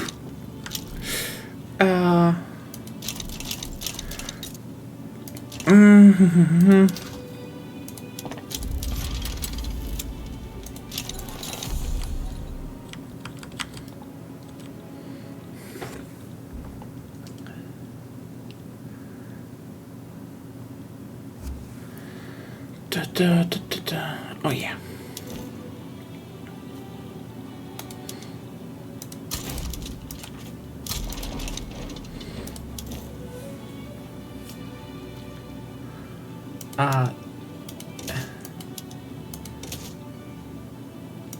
Stop making shitty companies. Kaiping Mining Company. Wow.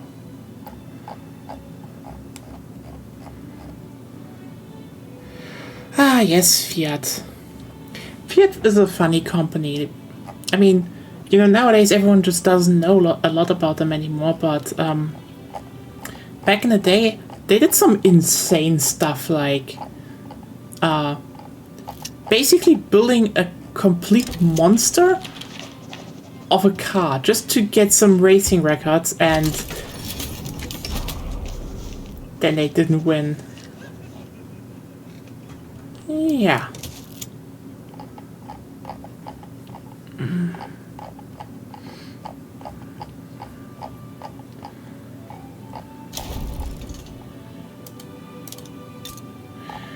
Okay, wait. Where is it?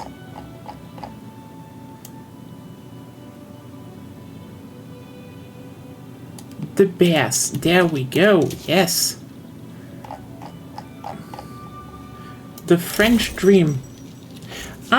It can't be that harmful. Yeah. Like, yeah. Literally, quite literally, I mean that, they, like in the early days of car manufacturing, there was a whole thing about making like race cars, just pushing the technology forward. And I mean, the sad part is that we really are out of those times. Like nowadays, like here's the thing. I will say one thing, and it might probably shock some people. Like, oh no, but I think driving cars is kind of fun. Cars do suck for daily life though. Like, when it comes to racing and stuff, that's actually interesting because, it's about actually, skill maneuvering, these giant vehicles, like, and having like a sense for that and all that. I get that. That's actually an interesting part. It's just, yeah, the whole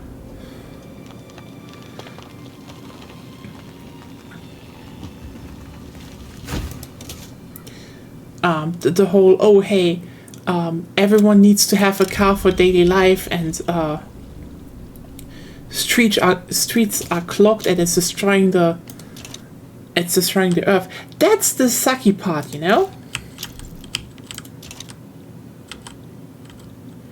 General technology and racing, that's actually pretty interesting because it is, like, that's the thing. The engineering part I get. I think that's interesting because I do in general find engineering interesting. It's just also, yeah, it's just the whole rest. But yeah, then you have then you look at the history of Fiat and they just were like, how about we do something insane?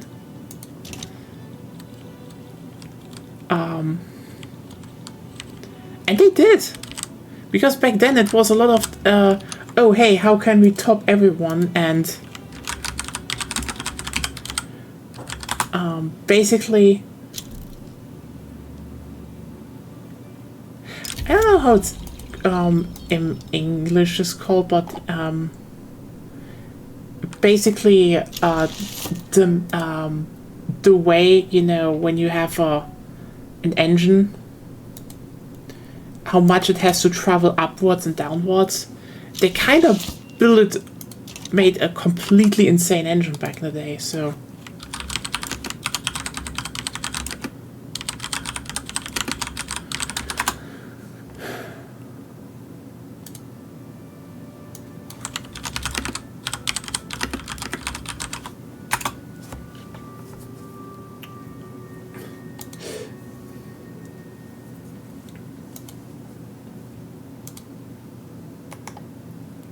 Okay. You know what? I rarely talk about cars or car engineering on this channel. Maybe I should just do that for once because, like, again, in the olden days, cars were interesting.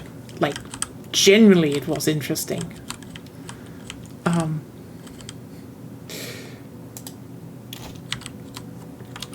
Okay, so what do I mean with that? Okay, let's just open the browser. So the thing is, basically, back in the day, everyone was kind of going for like the next big. I love to drive a car like a Fiat 500 because speedy tiny car goes through. Yeah, okay, that's actually a thing I want to add because like, first of all, what I hate nowadays, why I despise car and the casual car culture is, first of all, they suck. They destroy our planet. They're a scam. Trains are better, and we should not have clogged streets. Period. And all the other stuff like, oh, we need to widen the highway again, which is idiotic, costs more money in the long run. It's bullshit, And then you have the other shit like, oh, but we can just make our cars electric, which is dumb for other reasons. But okay, but yeah, just going to some older stuff like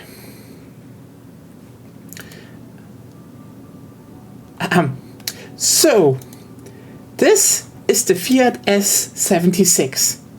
This thing is stupid. And I mean stupid. Okay. Basically, this was literally called the Beast of Turin. Turin, yeah, basically. So it's okay. Absolute. How should I put it in? The best words? So basically, they were like, let's just make a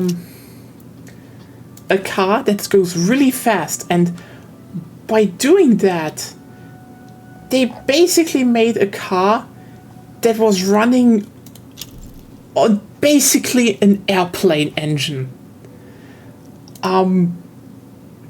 Is this slightly insane? Yes. Did they care? No. So, okay, in how many ways is this, in how many ways this is stupid? This whole thing is stupid.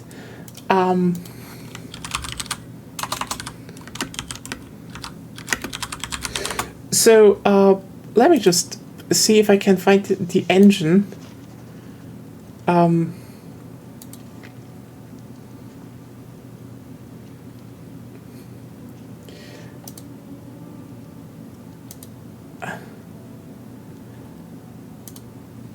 Oh yeah. So they restored one of them, by the way. They kind of, they ironically only had like, I think 2 or 3 built.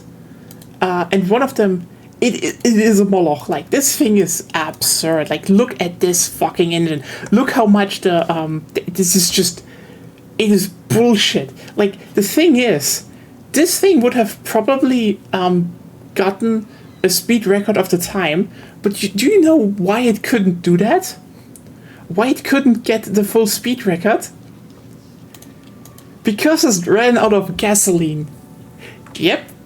This thing had such a high consumption as a motor that it just ran out of gasoline. And if you're wondering, wait, why are there gears down here? Well, if you look at the full thing, this is how the suspension worked. They basically built an airplane engine, and they used that for airplane that engine later. Like Fiat actually put it into airplanes later. Don't get me wrong.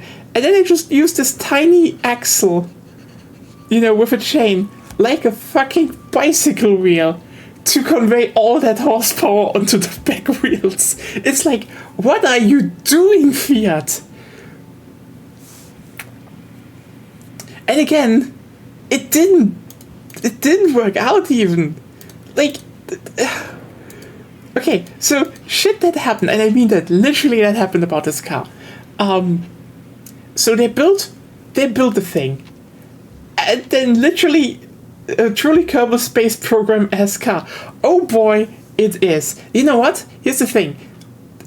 There's so many great histories about stories on the history of the car race sport, because like the thing is, that is the interesting part. The race sport, especially older stuff, was dominated by engineering weirdos, like the people that are legitimately insane. Because again, they built this thing, and then they were like, huh, so anyone want to drive it? And they were all like, nope. And so they were like, okay, does anyone want to buy it? They got one buyer. Do you want to take a guess who bought this fucking car in 1910?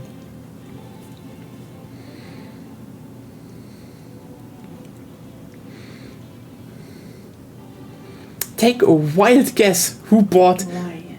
What? Sorry. Way too loud. But yeah, take a wild guess who bought this suicidal car in 1910. That's right. The Russian Tsar. And guess what? When it arrived in St. Petersburg, he was like, okay, so who's gonna drive it? And people just stood there being like, no.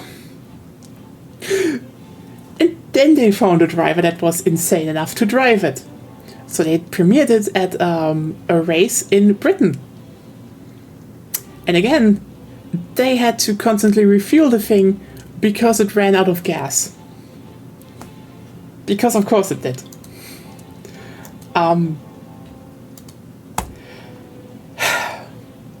Yeah, it's...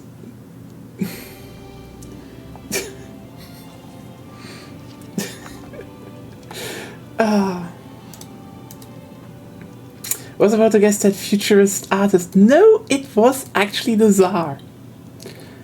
Frankly, it was obviously just the Tsar who could actually afford it, but, I mean, that's also a thing that you need to keep in mind, that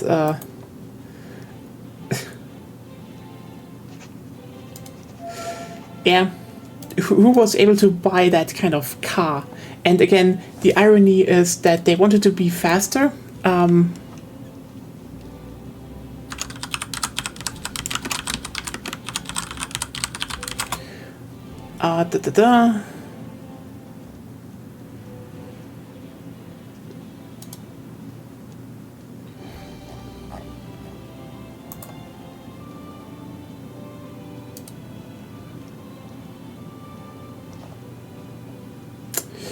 But yeah,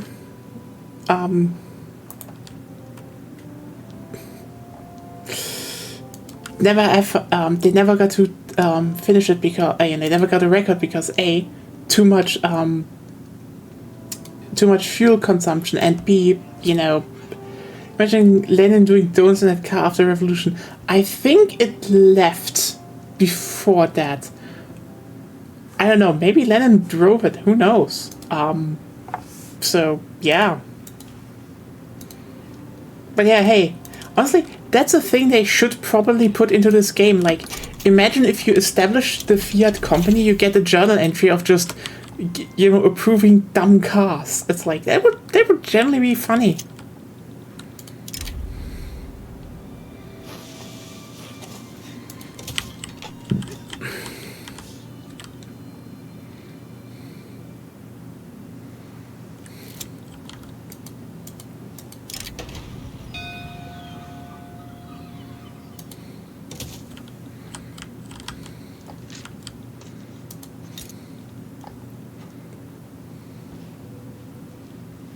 So yeah, how is our company looking?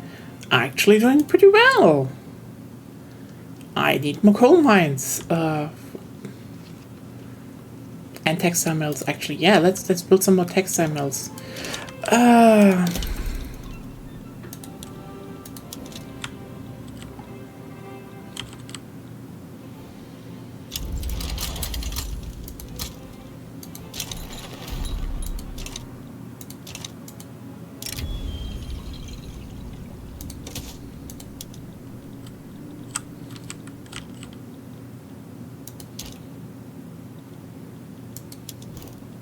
Oh, you.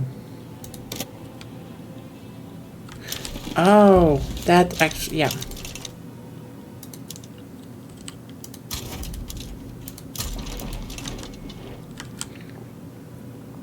But yeah. Italians and dumb shit with cars, like.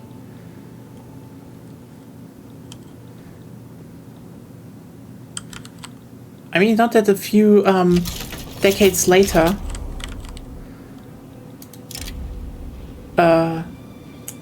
Lancia literally bullshitted their way up the, to into winning the. Oh yeah, station here and station there. They like Lancia bullshitted their way into winning the rally. And I mean literally bullshitted them. Like,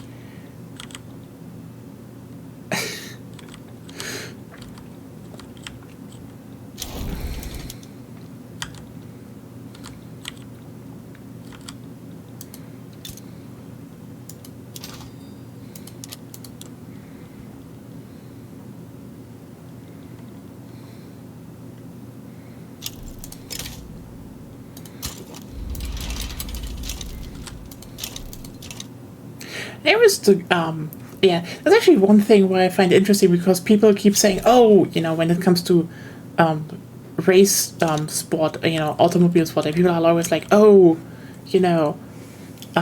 Formula One and such. Like, Formula One is interesting, but like when it's about actual driving skill, rally, like it's not even a competition.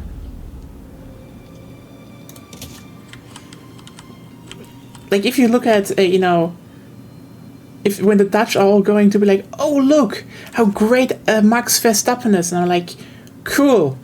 It's a little white guy driving in a circle, knowing exactly how the track is being built, because he only drives the same tracks over and over again, and it's in tippy-top condition and nothing else. And meanwhile, Rally is like, sorry, this track is dusty, meaning you're basically going to drive blind behind your opponent. Have fun. And I mean that. That's like that was legitimately a problem. And guess what? Lancia bullshitted their way around it.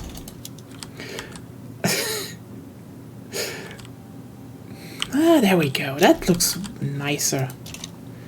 Do I have a power block, actually? No.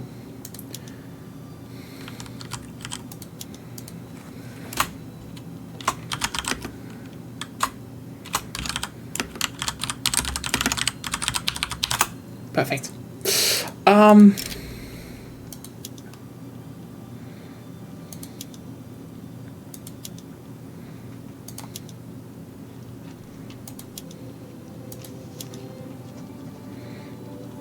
We should get a baguette as a, at least the French should get a baguette.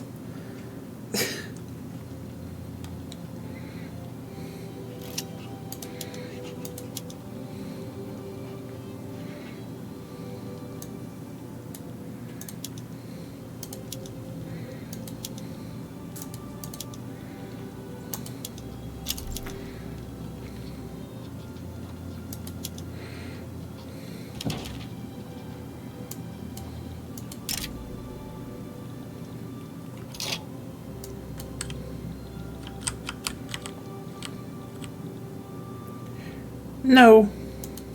No, Portugal. I will take everything from you when the time is there. Oh, come on. Did you just...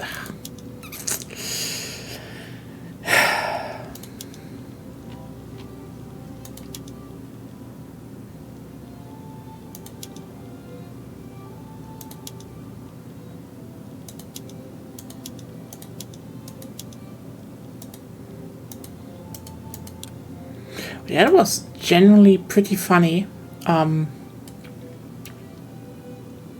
Actually, I can just leave it like that. Okay, do we want to... Okay, what do we want to be? Trade League? Sovereign Empire? Ideological Union?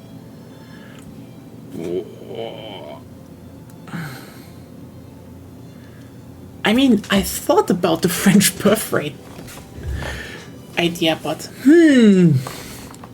Trade Leagues are good.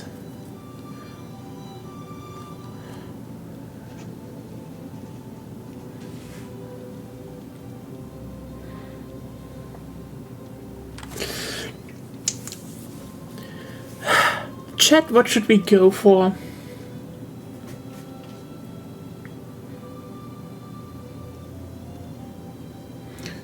That's now yours to decide.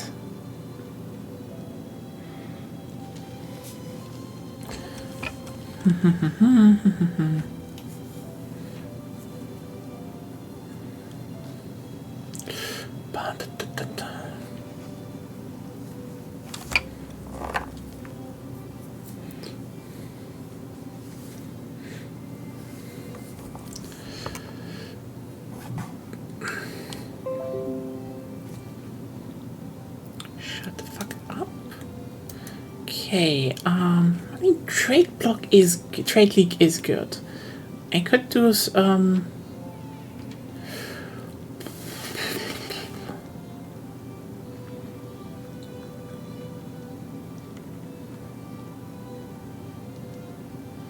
actually, let's go with no, not do that. Ideological union, yes.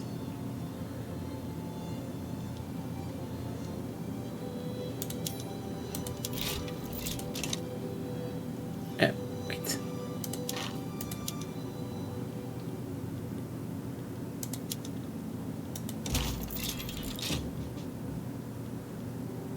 Oh, we have Tahiti. Okay. That. You're way a bit late.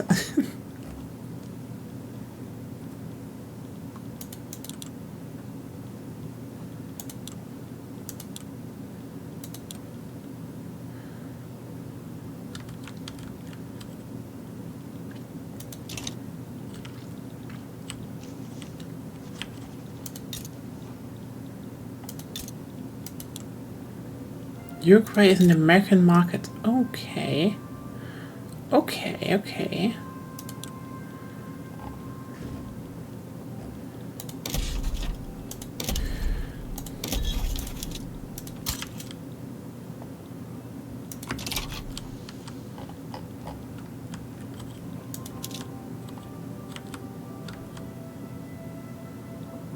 Actually, you know what? We need a few people in our wonderful little power block now. You're a little bit too strong for my taste. Siam! How are you doing? Oh. Yeah.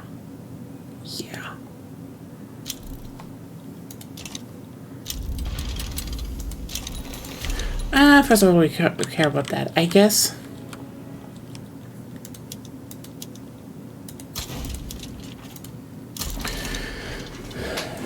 Okay, yeah. Okay, actually, I'm interested into hearing how Lancia won the rally championship once just by literally bullshitting their way to the top. And having literally a great driver that... Okay.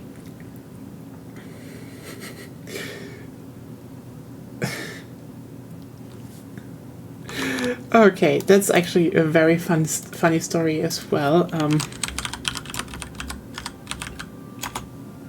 So basically, the thing is, rally was it's kind of an interesting sport because first of all, this makes it a lot more interesting than you know, Formula One and such, because you actually have to have you know, consumer grade cars that you can use for that. Like, you have to sell like a good amount you have to produce like 2,000 or so, that you can actually sign it up to be a rally car. No. I am not interested in you. Portugal, can you just stop that? Portugal, now it's getting obsessive.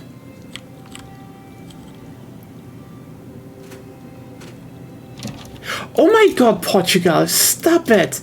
You know what, at some point you should be able to get a court order if the AI keeps bothering you. No! Okay. Cancel. Make protectorate. Boomer? Yeah, sure. Who cares?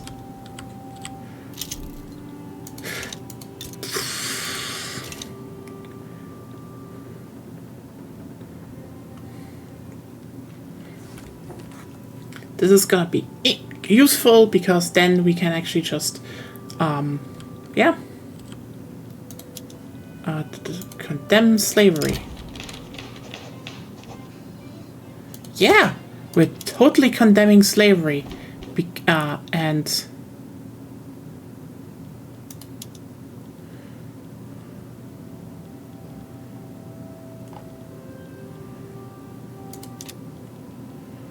okay. You know what?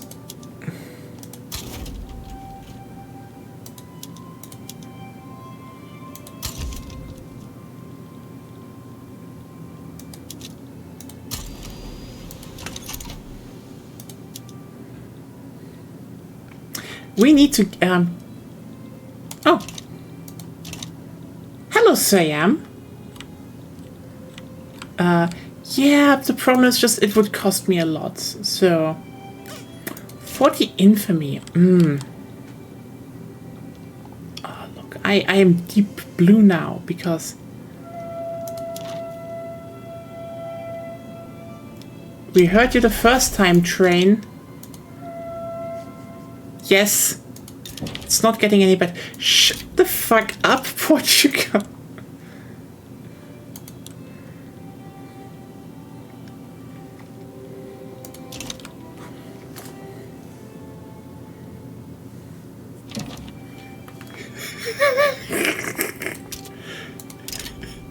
Portugal? No.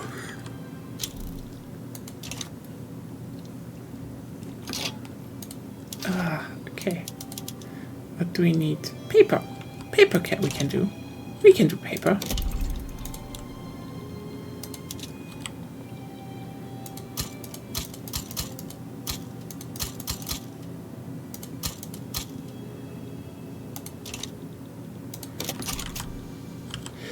Okay, so, yeah.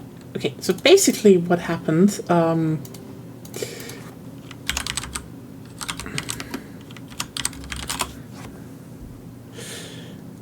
was the fact that, so Lancia had a rally team. And the thing is, they, wanted to win. Now, they were actually facing a few pretty big problems in that regard. Because, first of all, Lancia isn't really a big company, But, like,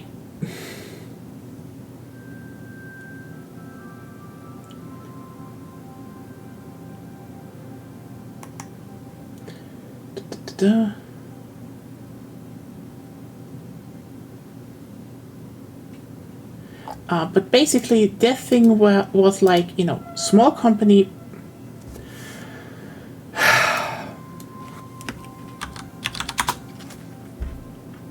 But then they were like, okay, you know what? We can actually win this in some form. And how they did it is kind of amazing, actually. Because, okay, a few things you need to keep in mind what led up to this whole thing that they were able to do this even.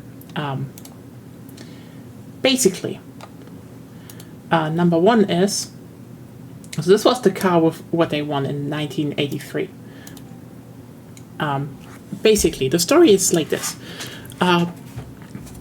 the WRC, so the organization that controls rally, had this whole thing that people were not that interested in rally sport. And not a lot of companies were actually investing into rally sport, which was mainly due to stuff like you needed to have a certain amount of cars built, like produced, to actually be able to send it into into a competition. So that was already a problem. Okay. But basically, a lot of people, a lot of companies just didn't want to do that. Also, what was allowed in it also restricted, because that makes rally actually pretty interesting, because it's, again, you drive normal cars on shitty roads, and that as fast as possible. Now, the thing that they did was making something called Group B. With the idea of, how about we just remove the rules, and until we have just a few relevant ones left. And that actually really helped and made it really, really popular, because, for example, what they did was like, okay,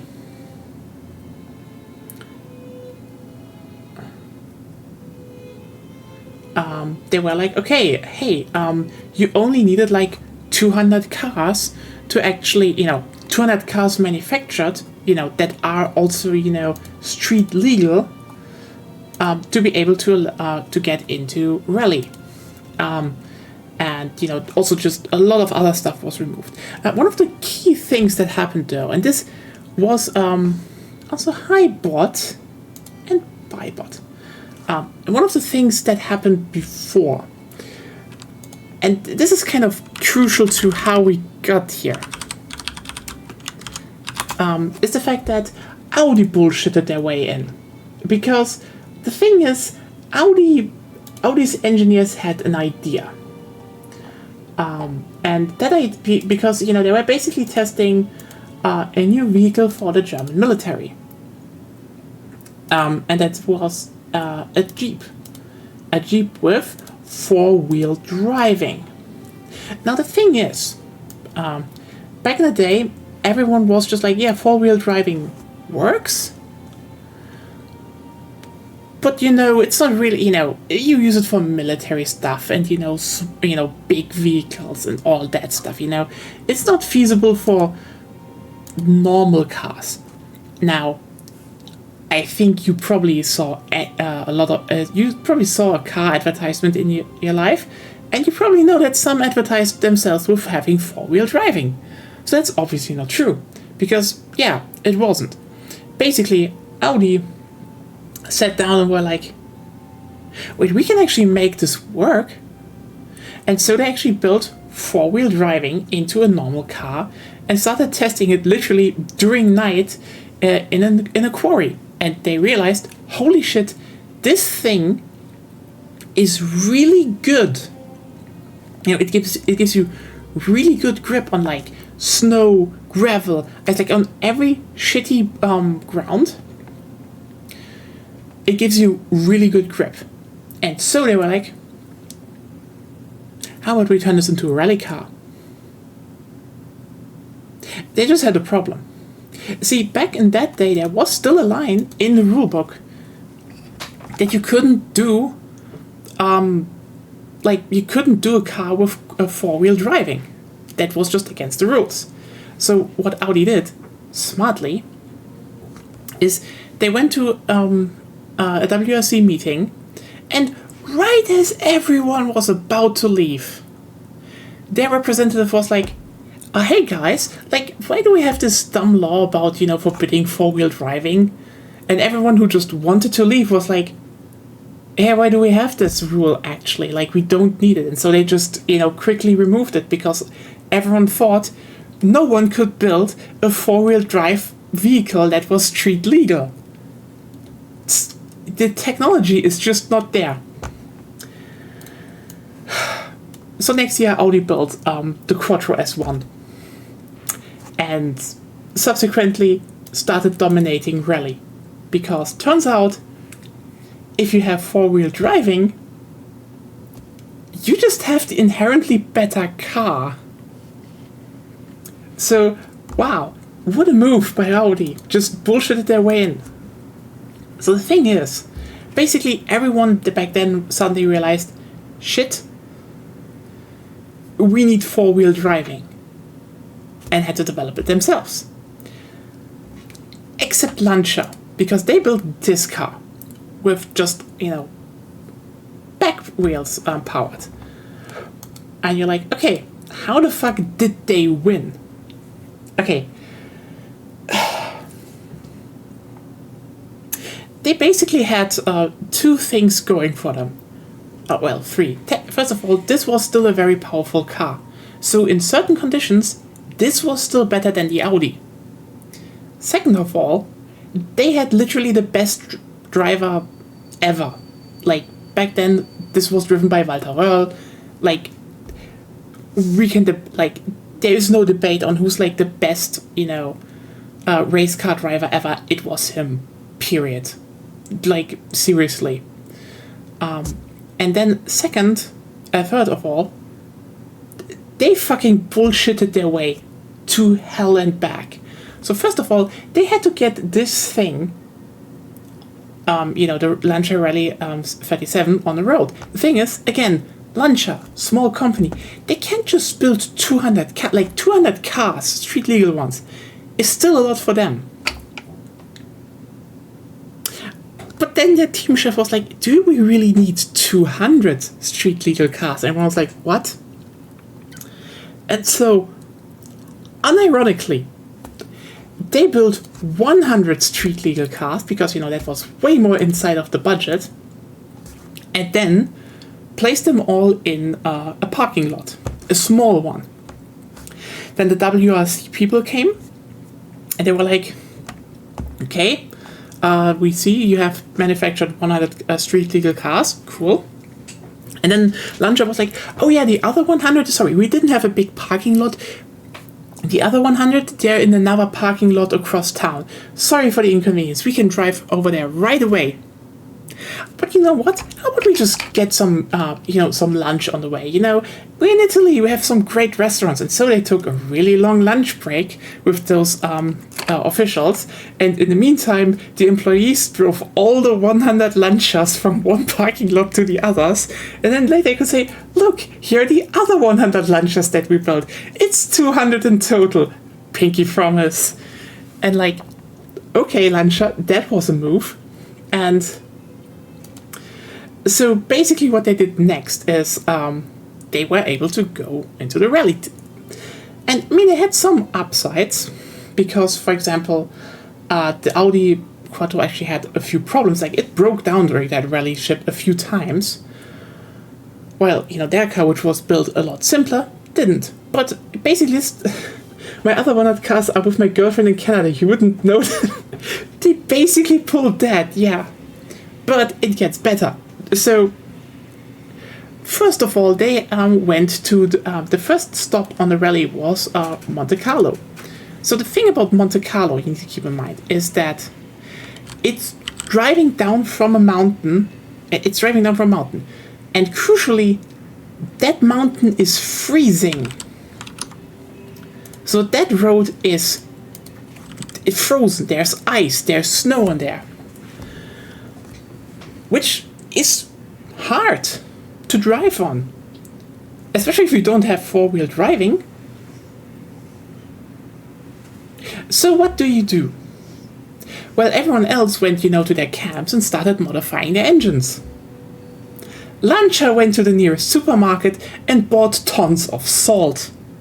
And then literally salted the racetrack so that the ice was melted when their drivers were going over it. And you're like, okay, that's a move, Lancia. That wasn't their only move. Oh, no. Halfway down the mountain, their car stopped. There was a team there. They removed the winter wheels they had on it, put on summer driving wheels, and could drive the rest of the track, which wasn't frozen, much faster than everyone else. Now, no one in the rules stated that you could do this.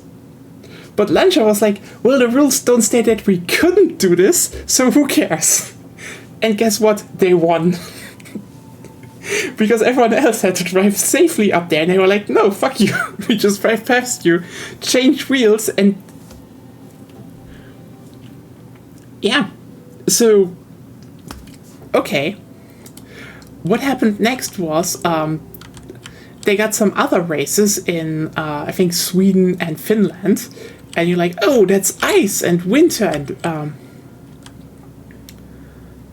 what's that? Like, the next two races, basically, they went in environments where everyone was like, yeah, the Lancia isn't favored there. So Lancia just literally didn't go to them. They just skipped them because, like, yeah, we wouldn't place good anyway, so why waste resources in that? And also, they didn't go to Finland because, see, the Finnish tracks was, well, hilly. So there was, like, a lot of bumps and jumps. And Walter Röhrl is, like, he's basically, again, the best driver ever. We're operating on Beethoven rules now. They quite literally did that. I am not kidding you. And here's the thing. Walter Röhrl, again, undoubtedly the best race car driver ever. He's a weirdo. As in, he literally only drove when he felt like it. And I mean that seriously. There were just sometimes tracks, as with Finland, where he just was like, I'm not driving this. I don't want to. He would have won, but he didn't. And with Finland, as he said, the reason why he did it, Finland was hilly. So when you drive rally, you know, there were a lot of jumps and a lot of airtime. And he quite literally said to interviewers, like, why did you skip it? And he was like, you're flying a lot in Finland. If I wanted to fly, I'd become a pilot. And walked away. This guy also notoriously gave little to no interviews. But yeah, otherwise, then in Italy and such, they basically came back because, you know, it was a lot easier to do. And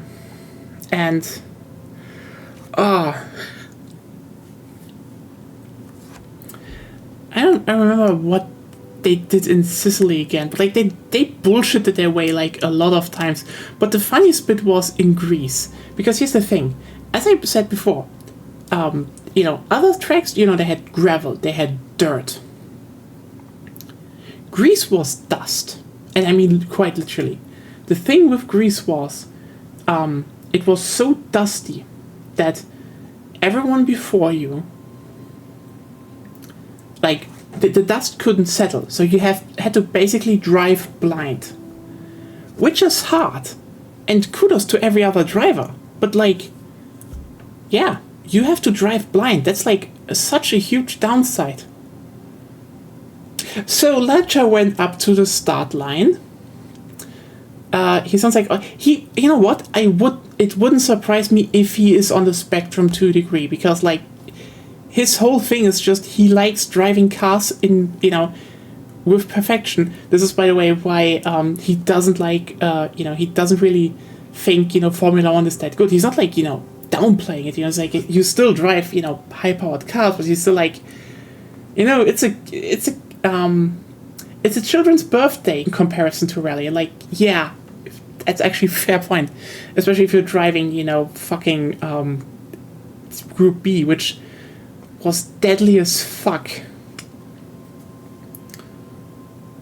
But yeah, Greece, it was dusty.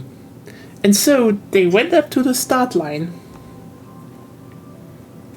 and then they were like, oh yeah, sorry, we can start right now. You know, listen, the belt, it's just not fitting. We have a problem here. And they were like, what? And they're like, yeah, look, we just can't, you know, the second driver was like, yeah, no, listen, I can't close it. We just have a technical problem. And then when they were like, okay, you need to move away if you have a problem, like, oh no, it works now. Which was exactly enough time that the dust had settled. So Lancia was the only the only racing team that was literally able to drive without visual impairment. And they won. So yeah, they had a whole rally season where they basically just bullshitted their way through it. Bribed people, didn't produce enough cars, selectively picked the races they could win, and it paid off. They literally won. Yeah. Okay, yeah, let's just wrap this up. So we got the French Empire kind of big. We're gonna expand here more. Actually, let's expand our police state a little bit more. Then we can actually go and, get some of the positive laws through without everyone else just being like, no. I dislike the... Oh, corporate state.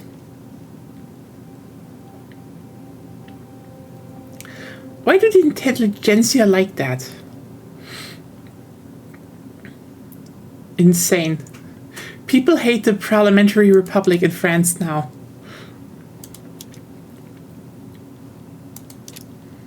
Holy moly, that's... Wow. Yeah, I mean, I want to wrap this up, but I'm still pretty impressed that basically the rural folk and petit bourgeoisie, except for the Catholic Church, everyone else is marginalized right now. Like, France, I do not know how I managed to do this, but yeah. So before we're getting harassed by Portugal again, we're gonna wrap this up. I definitely need to be aware of much more on Friday. That land invasion was shit, yeah. That got me by surprise. So time to be a lot more aware when playing countries in Europe, I would say, or in general. Siam is now in our power block though. As again, I totally forgot to find, but yeah, we are Le Grand Baguette, and we have a bunch of countries in here now. So yeah, hope you all had fun. Hope you all had liked the yapping. See you tomorrow. Tomorrow we're going to be sad because Agonia can still be here, so no Borderlands. Instead, we're going to go and play the Still Wakes Deep expansion because I played the original one and it made me sad and I like it. So I think we're just gonna do a bit like that. So yeah, by the way, it's not horror. Don't worry, it's just sadness disguised as horror, which is evil. Because spooky, I can get that. Sad, that sucks. Anyway, have a wonderful night ahead of you and see you then. Goodbye.